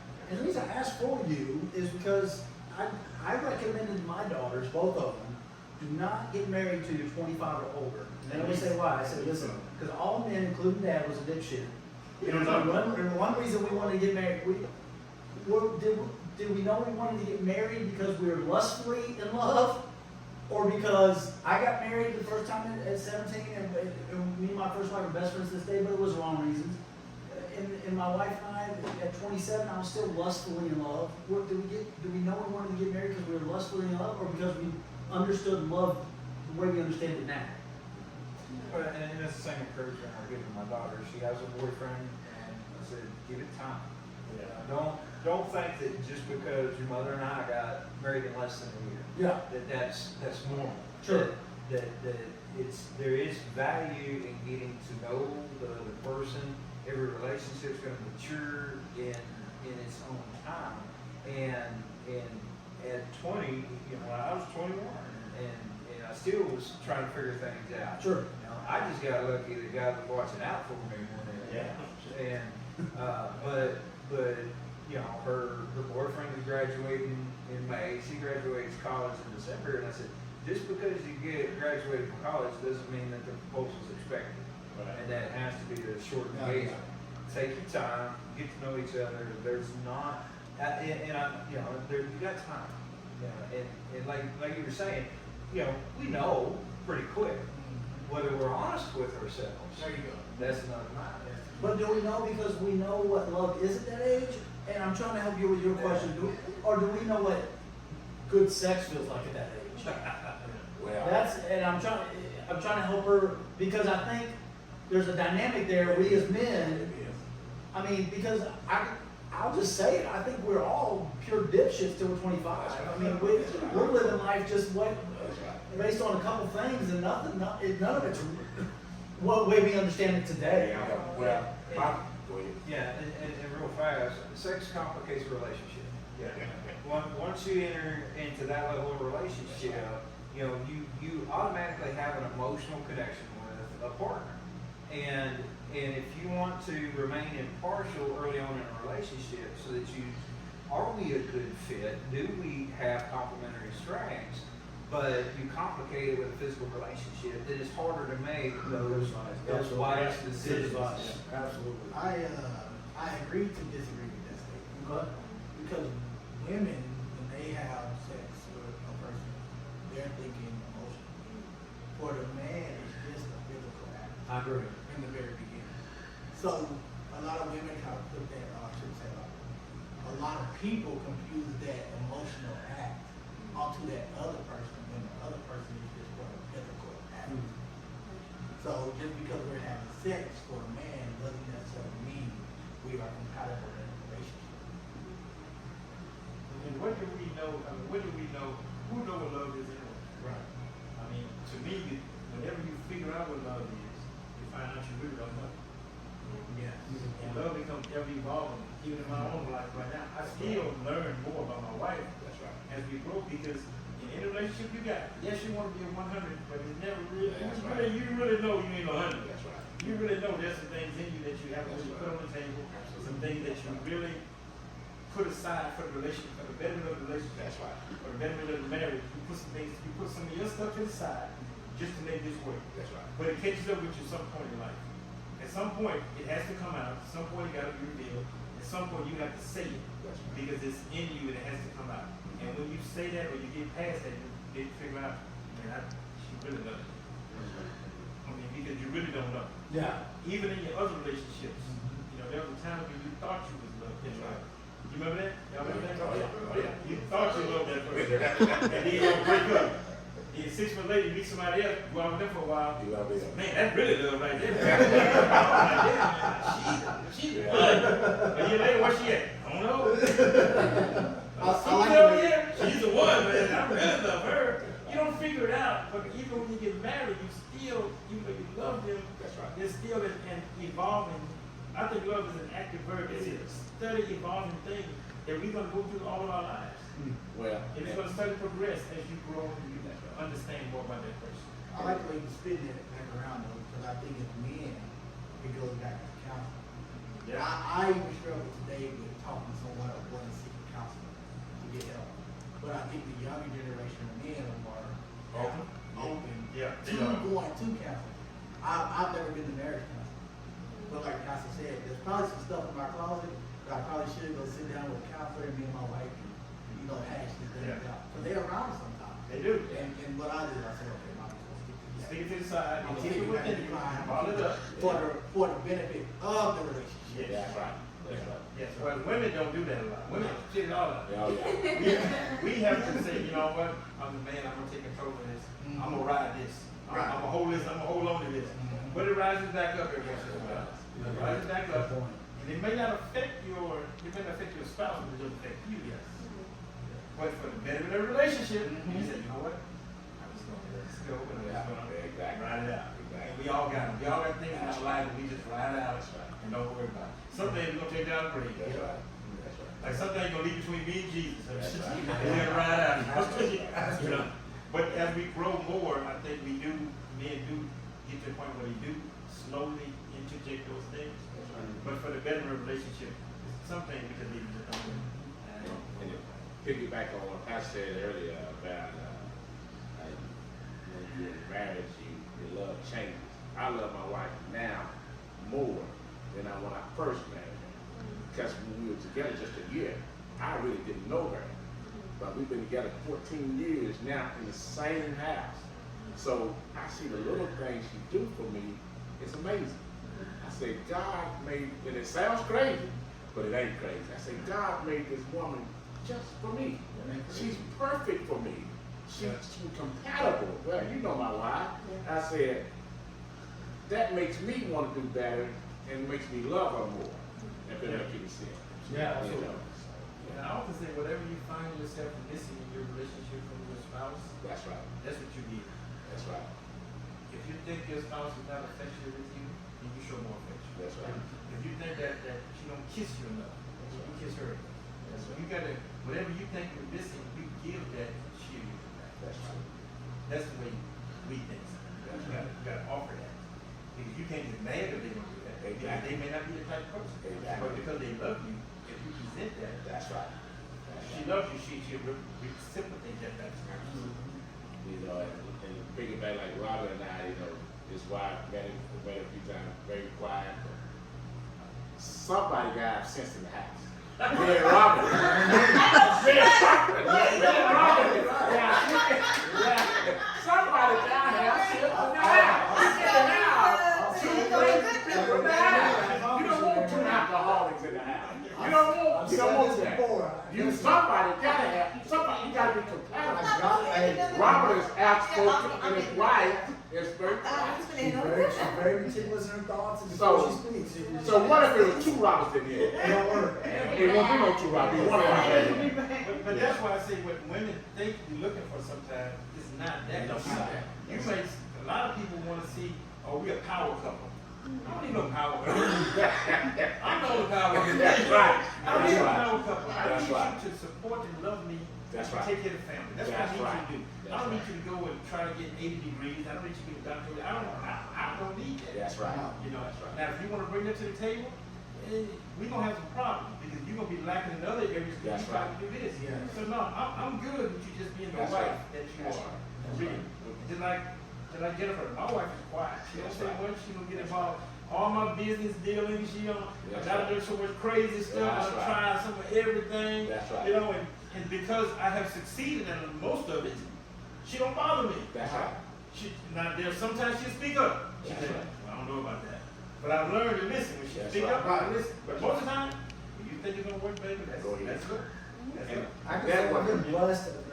At 47 years old, I know for a fact, nobody else gonna put up with my nonsense. My wife, who's sitting behind me today, is the only one I know for a fact. God put her in my life for a reason, because I've done enough nonsense and continue to do enough nonsense.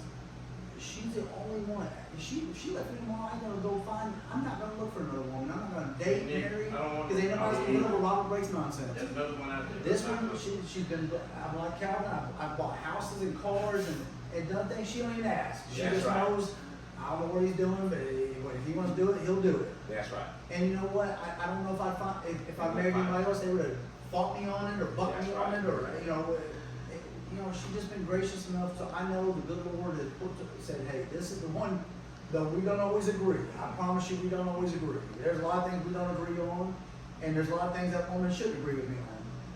But she has, and she stuck with me even though she didn't agree, and she stuck with me even though I made it difficult. Ain't nobody, the good Lord ain't gonna give you nobody else. I think he gives you 2 chances in life. You get married one time, you divorce, he's gonna give you one more chance. That's right.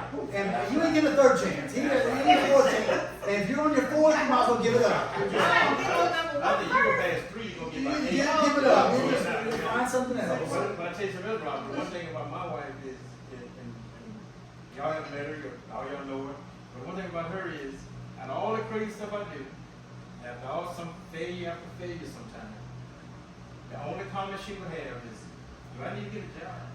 I mean, that's her I've heard response. it, yeah. That's her response to it. Are we gonna make it through this? Do I need to get a job? Are we gonna be okay? And I say, if I say no, don't worry about it. That's right. She gonna look me funny, but say, okay, She trusts I'm you. gonna believe you. I'm Yeah. gonna believe you. And But I come through. Yeah. Come through. Keep on the job. And I- Even when I come because called to preach. Like now, and y'all, some of y'all heard my wife say this in church. She left me in the bed many days on her way to church. That's right. No, yes, she did. I'm talking about sleep. You go to church? Oh man, I ain't gonna. But then, like I called to preach, she had a reservation about it, but I didn't just get called. I can't start going to church. I was really involved with church. But then when I would call to preach, she was like, "Well, I don't know. I wouldn't call you. Call, not me.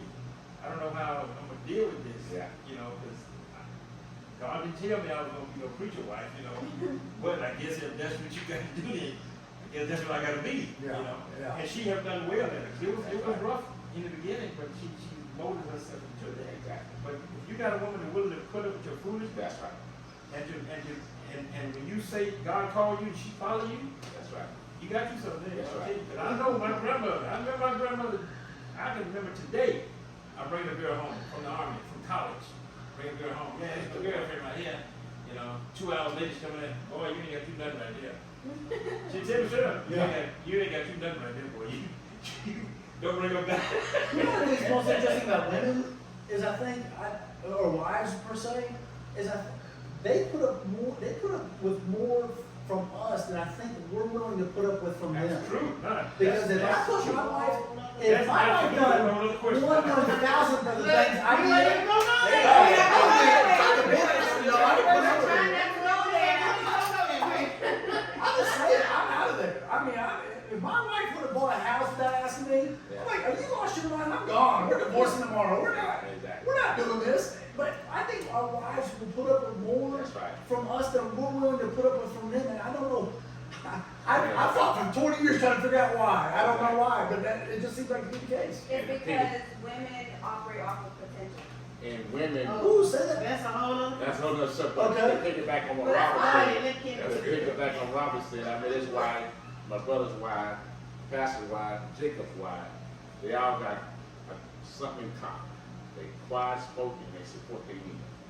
And most women don't do that. Yes, Like, we're not this. We had this conversation.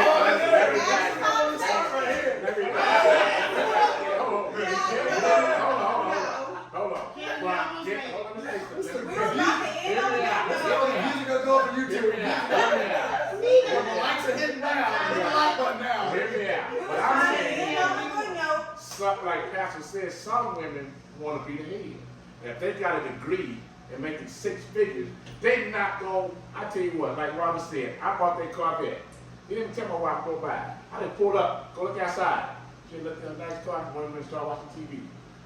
Most women gonna say, you know you got to, what you doing? They gonna say something. Because the men haven't gave them the option to feel secure. That's why they do that. That's right. But like Pastor said, But most women will naturally submit if you are the man that you claim to be. that's right.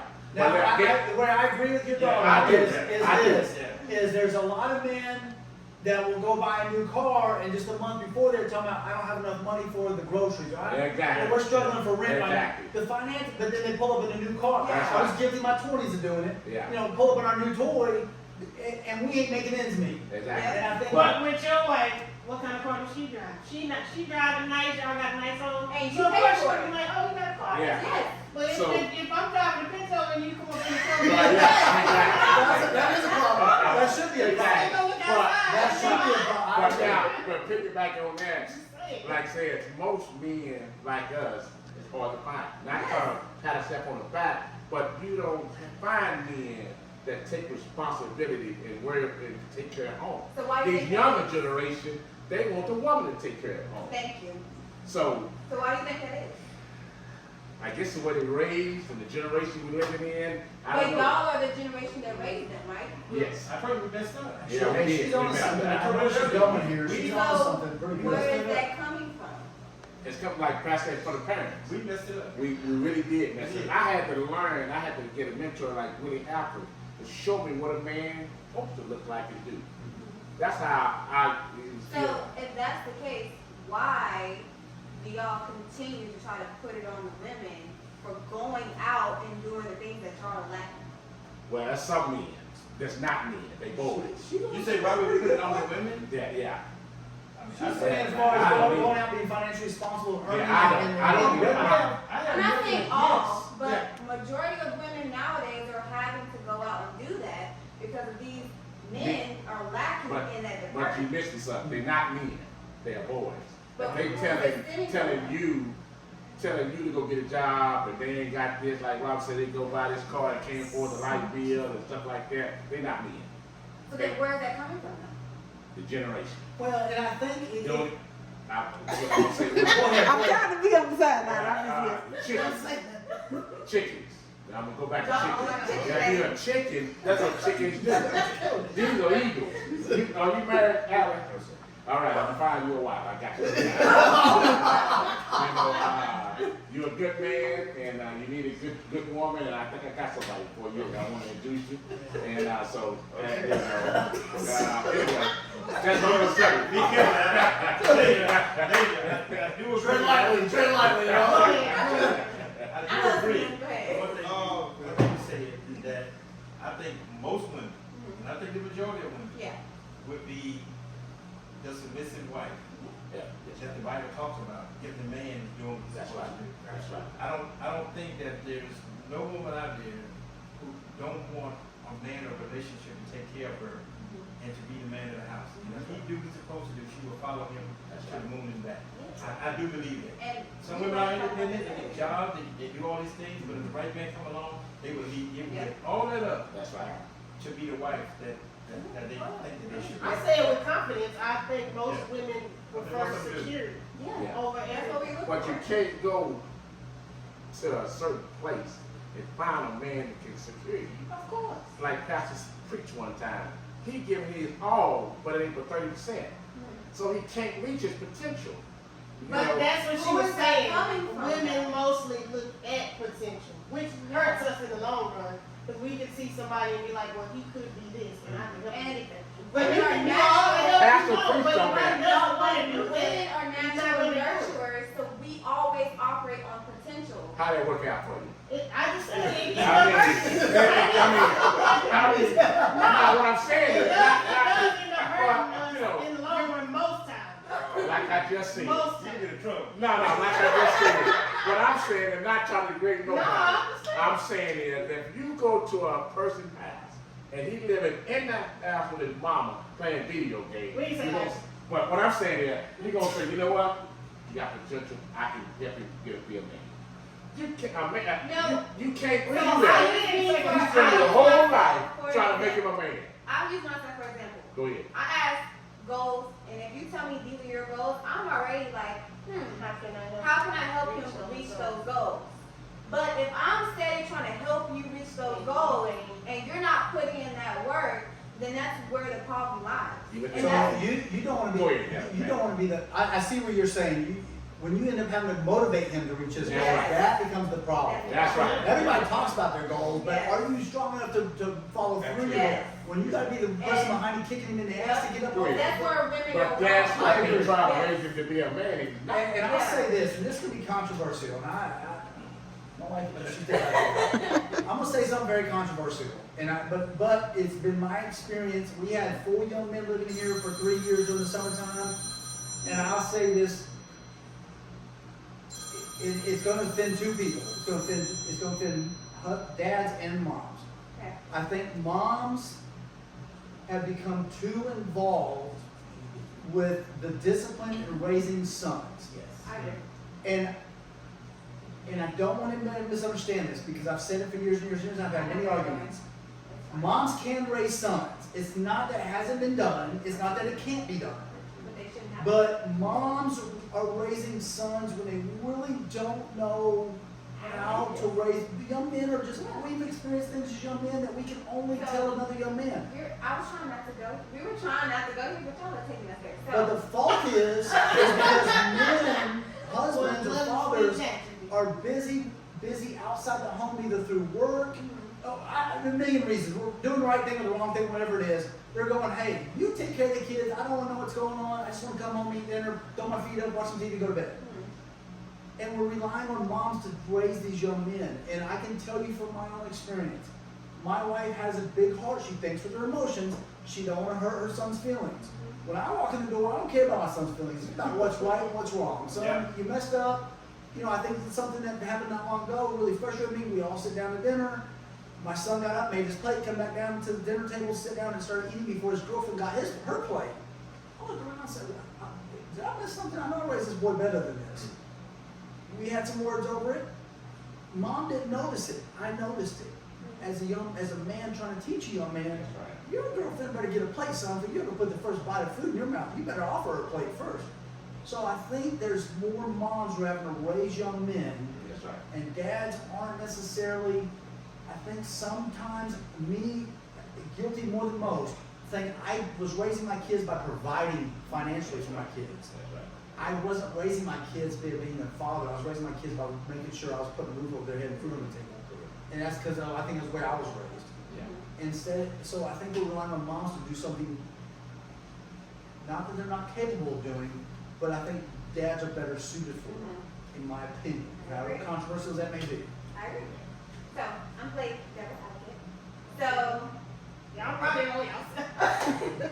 We was getting ready to wrap this conversation still going. That's okay. Okay. Go ahead. That's okay. So, I actually agree with what he's saying, and I also feel like, a lot of women create the man that they do not like because they baby their sons so much. So then their sons grow up to look for a woman to be just like their mother. So I feel like it's just like a never-ending cycle, and I also feel like that's also part of the problem when there's not a lot of men in the homes. So, that's what your opinion on that.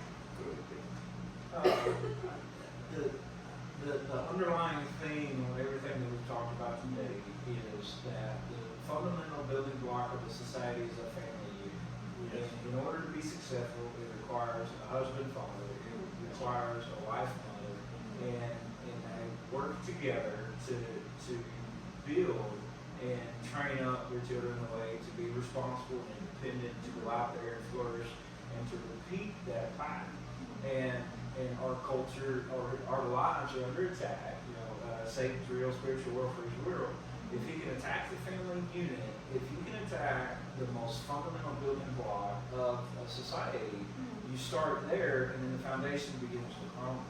And we are dealing with the problems now of a high divorce rate, and it's not, it's the divorce rate is just as high in the church as it is outside the church.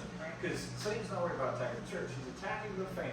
Because if he can attack family, then you have single mothers that are having to do both jobs.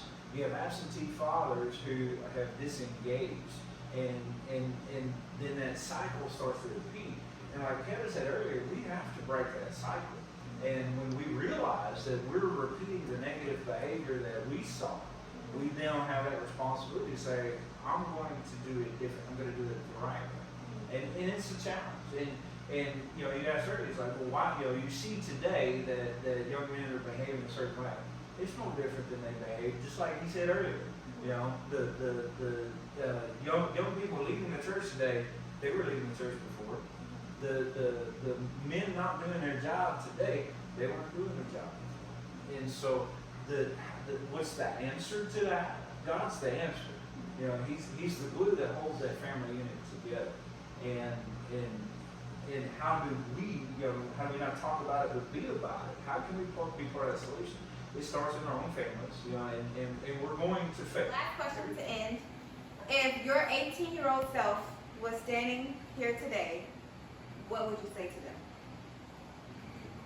That is a good question. That is a good As question. far as like encouraging them. Anything that you would tell your 18-year-old self if they were sitting right here Go ahead, Rob. today?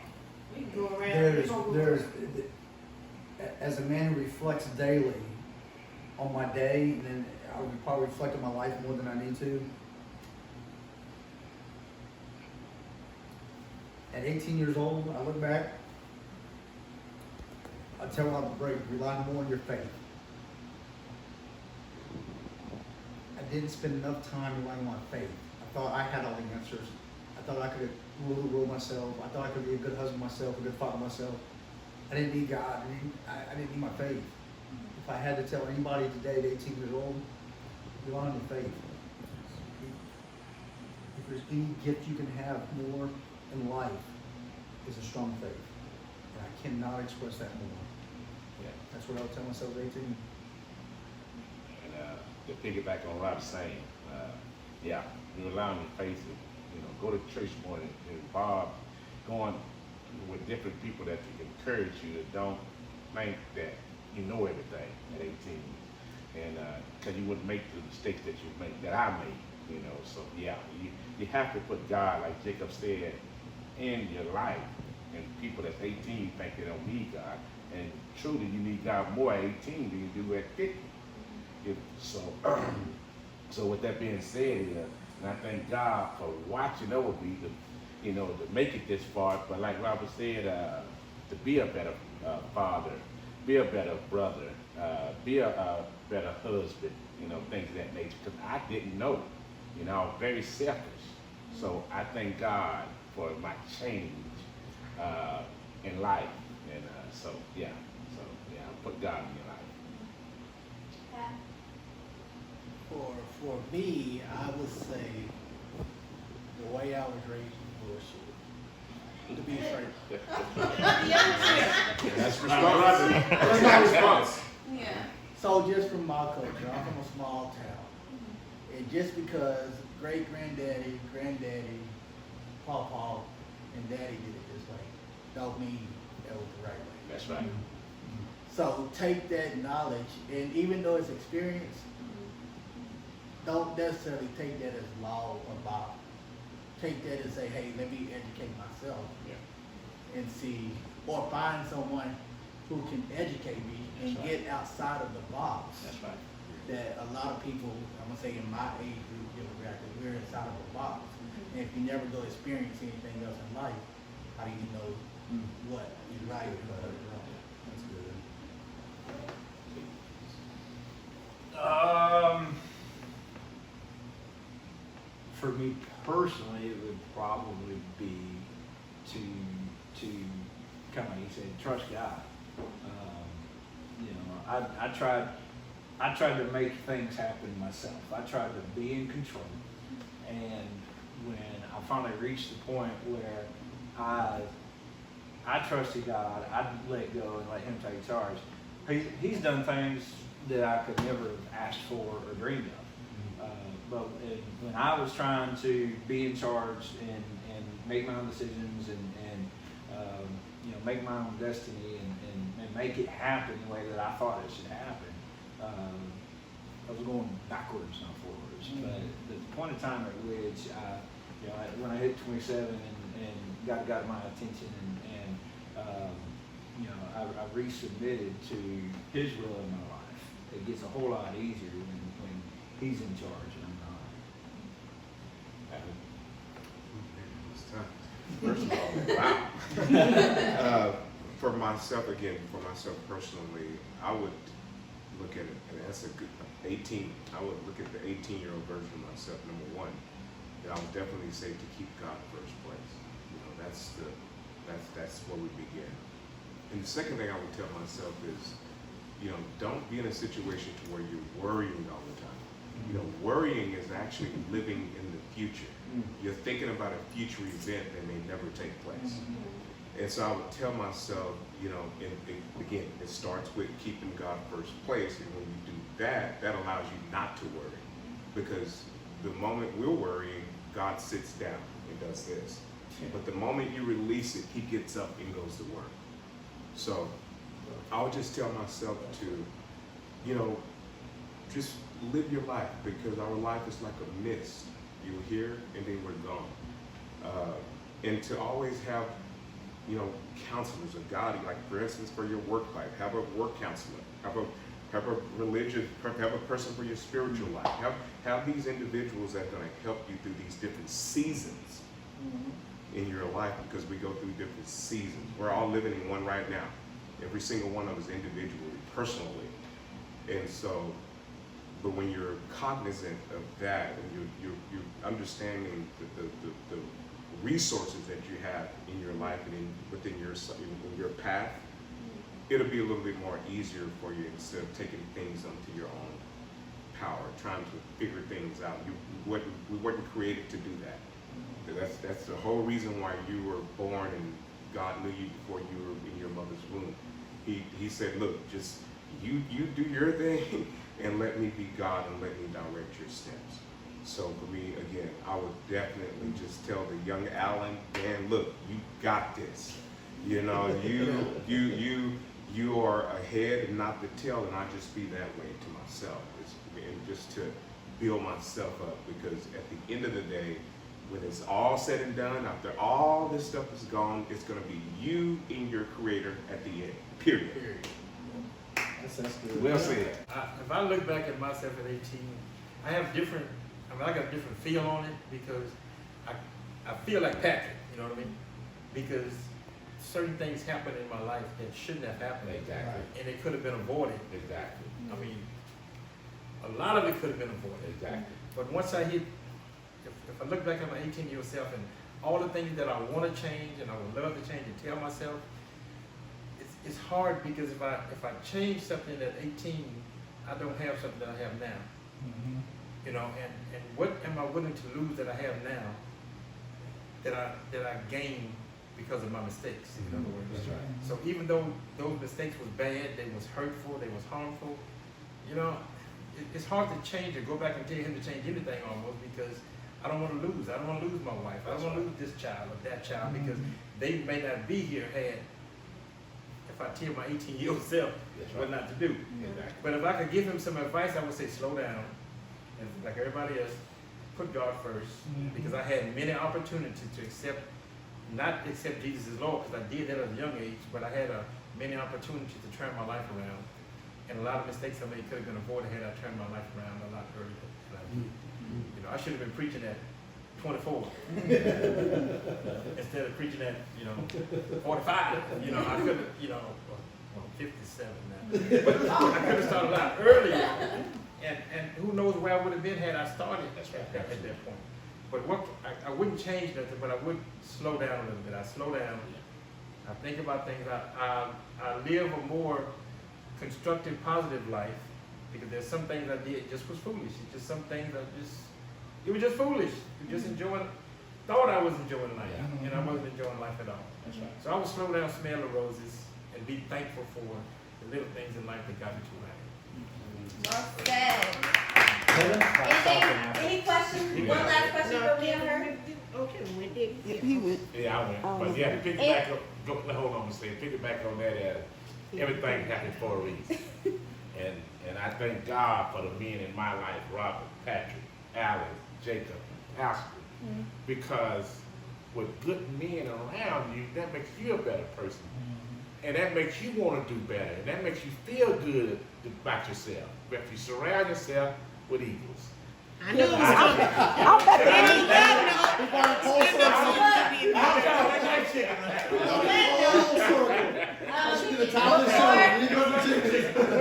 Before we close, do y'all have a question for me or Andy? I do. Okay. What was your intention of doing this podcast for? What was your intention? Are you interested in learning from gentlemen our age and what our perspective is? What is your interest in this conversation? I'll let you go. Okay. I got an answer. So, I feel like it's important for women to know y'all's perspective, because a lot of us didn't grow up with fathers or male figures in the household. So I feel like that plays a big part in the dating world and life in general. I also think it's important to learn more about men's mental health, because I don't feel like it's right that y'all have to bottle it all up and we just be like, oh, tend to our needs, but no one's tending to y'all's needs. So I feel like this is a great way to have a safe, open conversation and let people get different perspectives on everything. Well said. And I think that this whole thing was set up for the round two, just testing us out. I think the harder question is loaded gun somewhere. Be shot. I would just say that we watch a lot of podcasts too. And most of the podcasts that you see that do have men on it, they only have the one conversation about relationship. What men want, what women won't do, what. So I was like, let's get men that we know Absolutely. and hear different conversations from these men that we're not used to hearing. And I know men have a lot of opinions, and like I said, when we do our lives, we see them come on, but they don't comment. You know. And they might be watching the whole thing, but they don't say nothing. Or they'll inbox later. So I would have said this. Yeah. I'm guilty and I watch. I'd like to say this. I tell you, speaking for I'm sure these gentlemen as well, when we had the opportunity to be invited onto your show and talk about whatever issues are going to be presented, you know what? I know I was intrigued, and I think they were intrigued as well, because it reaches out to the masses and you reach a large form of people. And I'm just impressed with the way you guys wanted to come out and ask tough questions and get tough answers. And you know what? If the world was built more like you three, who said, hey, we don't know the answer, but we want to go learn it from different perspectives and different cultures and different genre of men, you know what? I think that's what makes the world a better place. So I commend you three sincerely for taking on this opportunity to improve upon the world and improve the world we live in by having a conversation. I really do. You guys are doing fantastic. And I'm proud of my daughter. Oh, take credit. I take you out to eat. You're ready to go. Thank you for watching. We're glad that you guys came back to tune in. Don't forget to like and subscribe. And we will See y'all next time. in more episodes. Turn it up. Thank you. Okay, y'all.